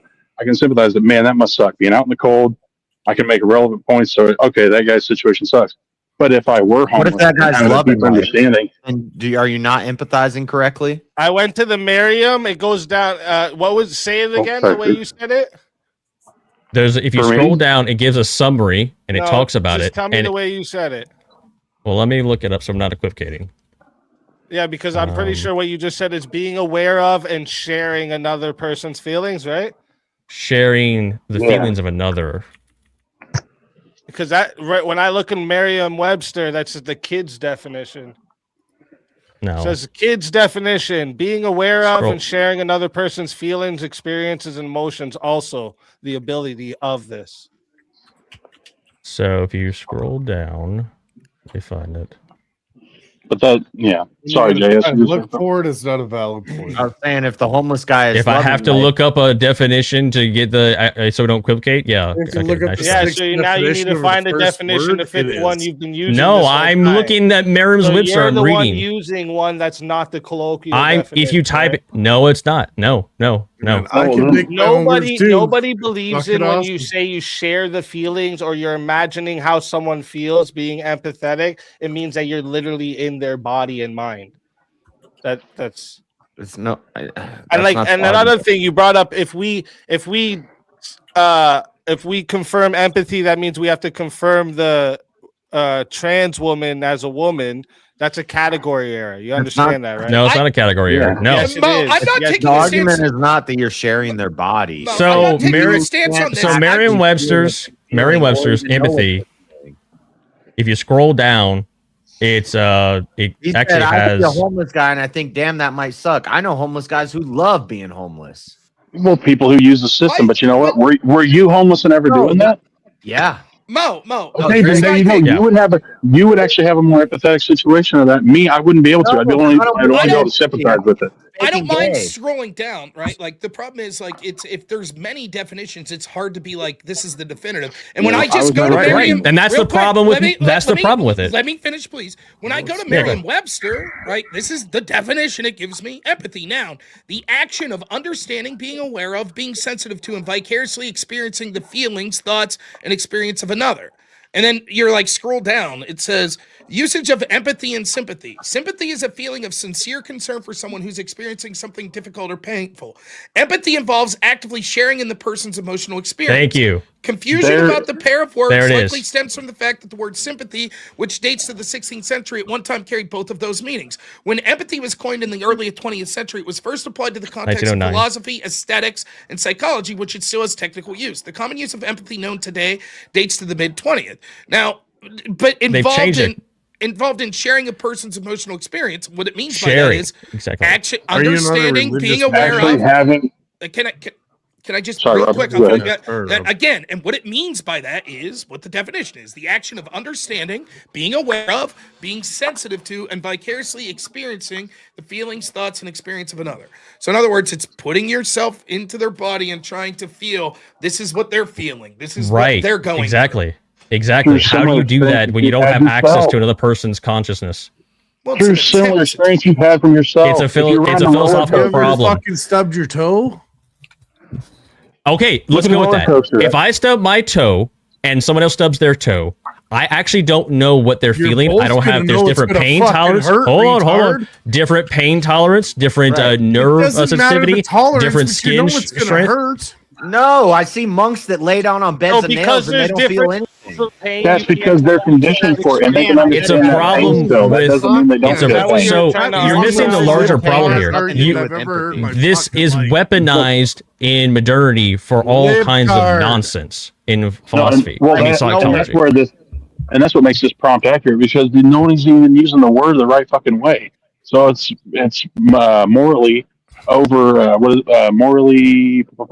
What was that last part of that prompt? Sorry, overrated. Because people are fucking using it the wrong way. So it's like, oh, they just shove it onto fucking everything. They use it in psychology to justify all kinds of horrific shit, and that brings to the trans. That brings it to the trans issue.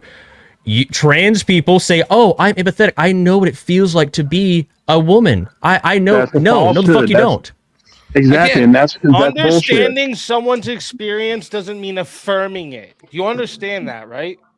And that's exactly what I'm saying. Trying to understand what it would feel like. What it would feel like if me, as my brain, was in a woman's body. Trying to understand that doesn't mean I affirm it in any way. My question. That's a different argument. So little you can't think. Affirming is not what I'm talking about. Your own experiences. I don't know how you engage in hypotheticals, though, Mo. If empathy isn't real. How do you engage in a hypothetical? I'm not taking a side on this. But well, okay. How can I? Okay, go ahead. No, go ahead, Rob. I'm curious. Actually, I really wish I could have got the debate with you, because that would have been awesome. But go ahead. So, like, we acknowledge sympathy is something different, right? Sympathy is like, correct. You're not trying to feel what that person said. Should there be a term for not literally experiencing, but trying to think, if that was me, should there be a term for that? Yeah, that could be something like. What would be the criteria for that? It could be like compassion for their situation. Could be caring. It could be. Those aren't. That's compassion. Different, that's sympathy. Yes. So those are you're saying a word that is not empathy that would. Well, no, specifically say about being in someone's. What gives the empathy the distinction is that you have a more personally vested. Wow, this is some craziness. I don't think so.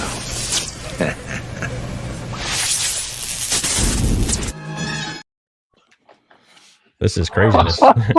You mute it. You mute it. You mute it.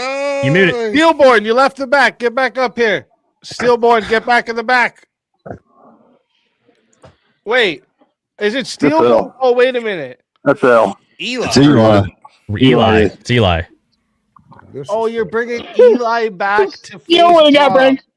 Okay, never mind, Steelborn. I read that. God, Steelborn really gets fucked. I thought he was bringing back Steelborn to watch Eli get taken out, but he's bringing back Eli to get Eli. Okay, all right. So we have Rob read the description. I want to get this back for the Rob because I'm.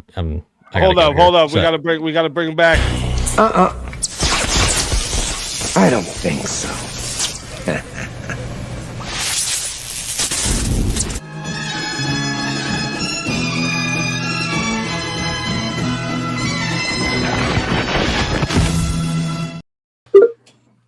Welcome back. Welcome back to the show. Let's fucking We are go. Spartacus.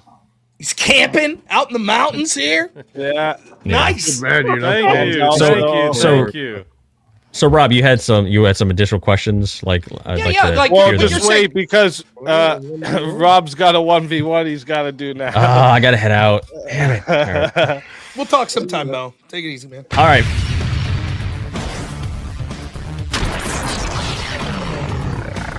Time for 1v1. All right, let's see a topic for you two.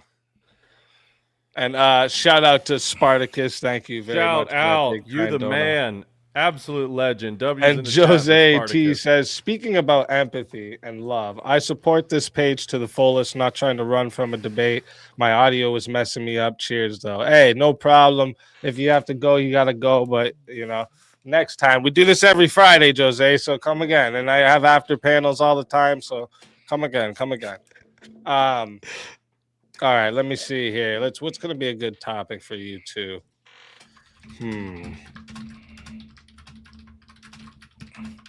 I just want to let you know, this is totally aside. There's assholes in my chat that are donating to make me play stupid ass songs after I finish this. I'm going to be up until 7 a.m. playing these dumbass songs. But it be like that. It be like that sometimes. Dance, monkey, dance. Shit. Let me think here. Let me actually look at my list. Big Papa Paps. That's awesome. That's a good name change. That's a good name change. Let me see.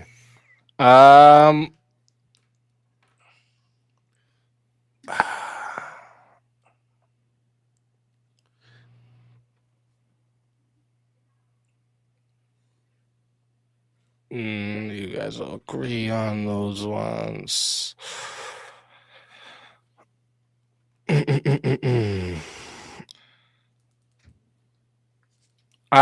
me see this. This is something that was brought up before. Privacy is incompatible with modern civilization.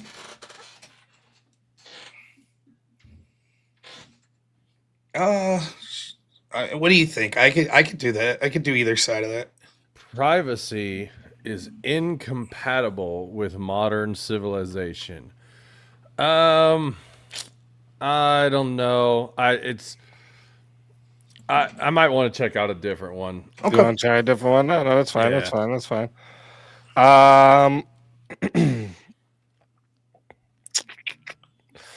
Let me think here. My chat's biggest asshole. Oh, what do you think of this? Actually, I like this because this relates to something we've talked about a lot here. If ideas are dangerous, freedom of thought becomes immoral. Ideas are dangerous. Freedom of thought becomes immoral. Yeah. I would say that. How would I take that? Because I would say that ideas aren't inherently dangerous. I mean, you know, you can have fleeting ideas, or you can be like actively planning something. You know what I mean? And I guess the level of danger increases, you know, from like, oh, you know, I just had this intrusive thought to like I'm actively planning to do something. You know.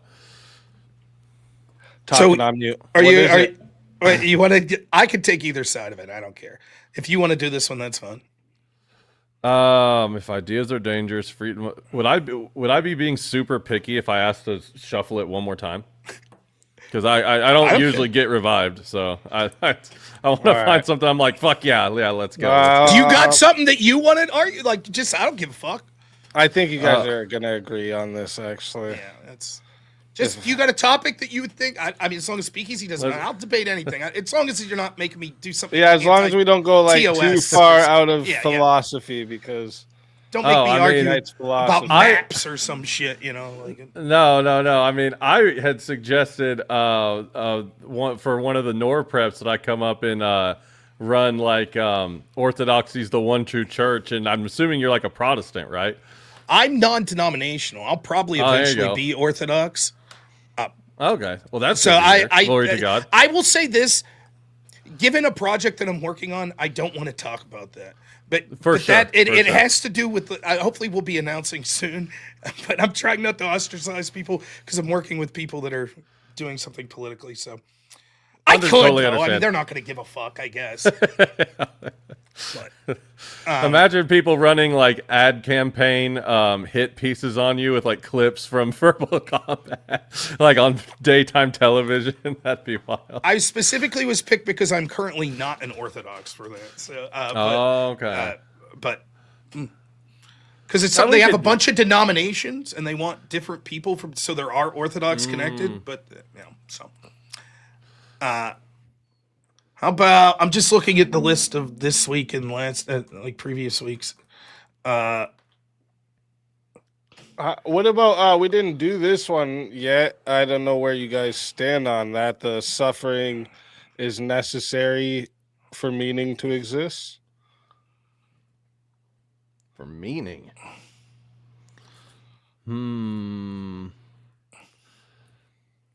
Yeah, I mean, I would take a super deep affirmative on that, but it's at risk. It'll be very, very into some muddy waters. I could do negative. That's fine. Cool. You gonna do this one? Yeah. Well, yeah. And by meaning, can meaning also be like purpose, not like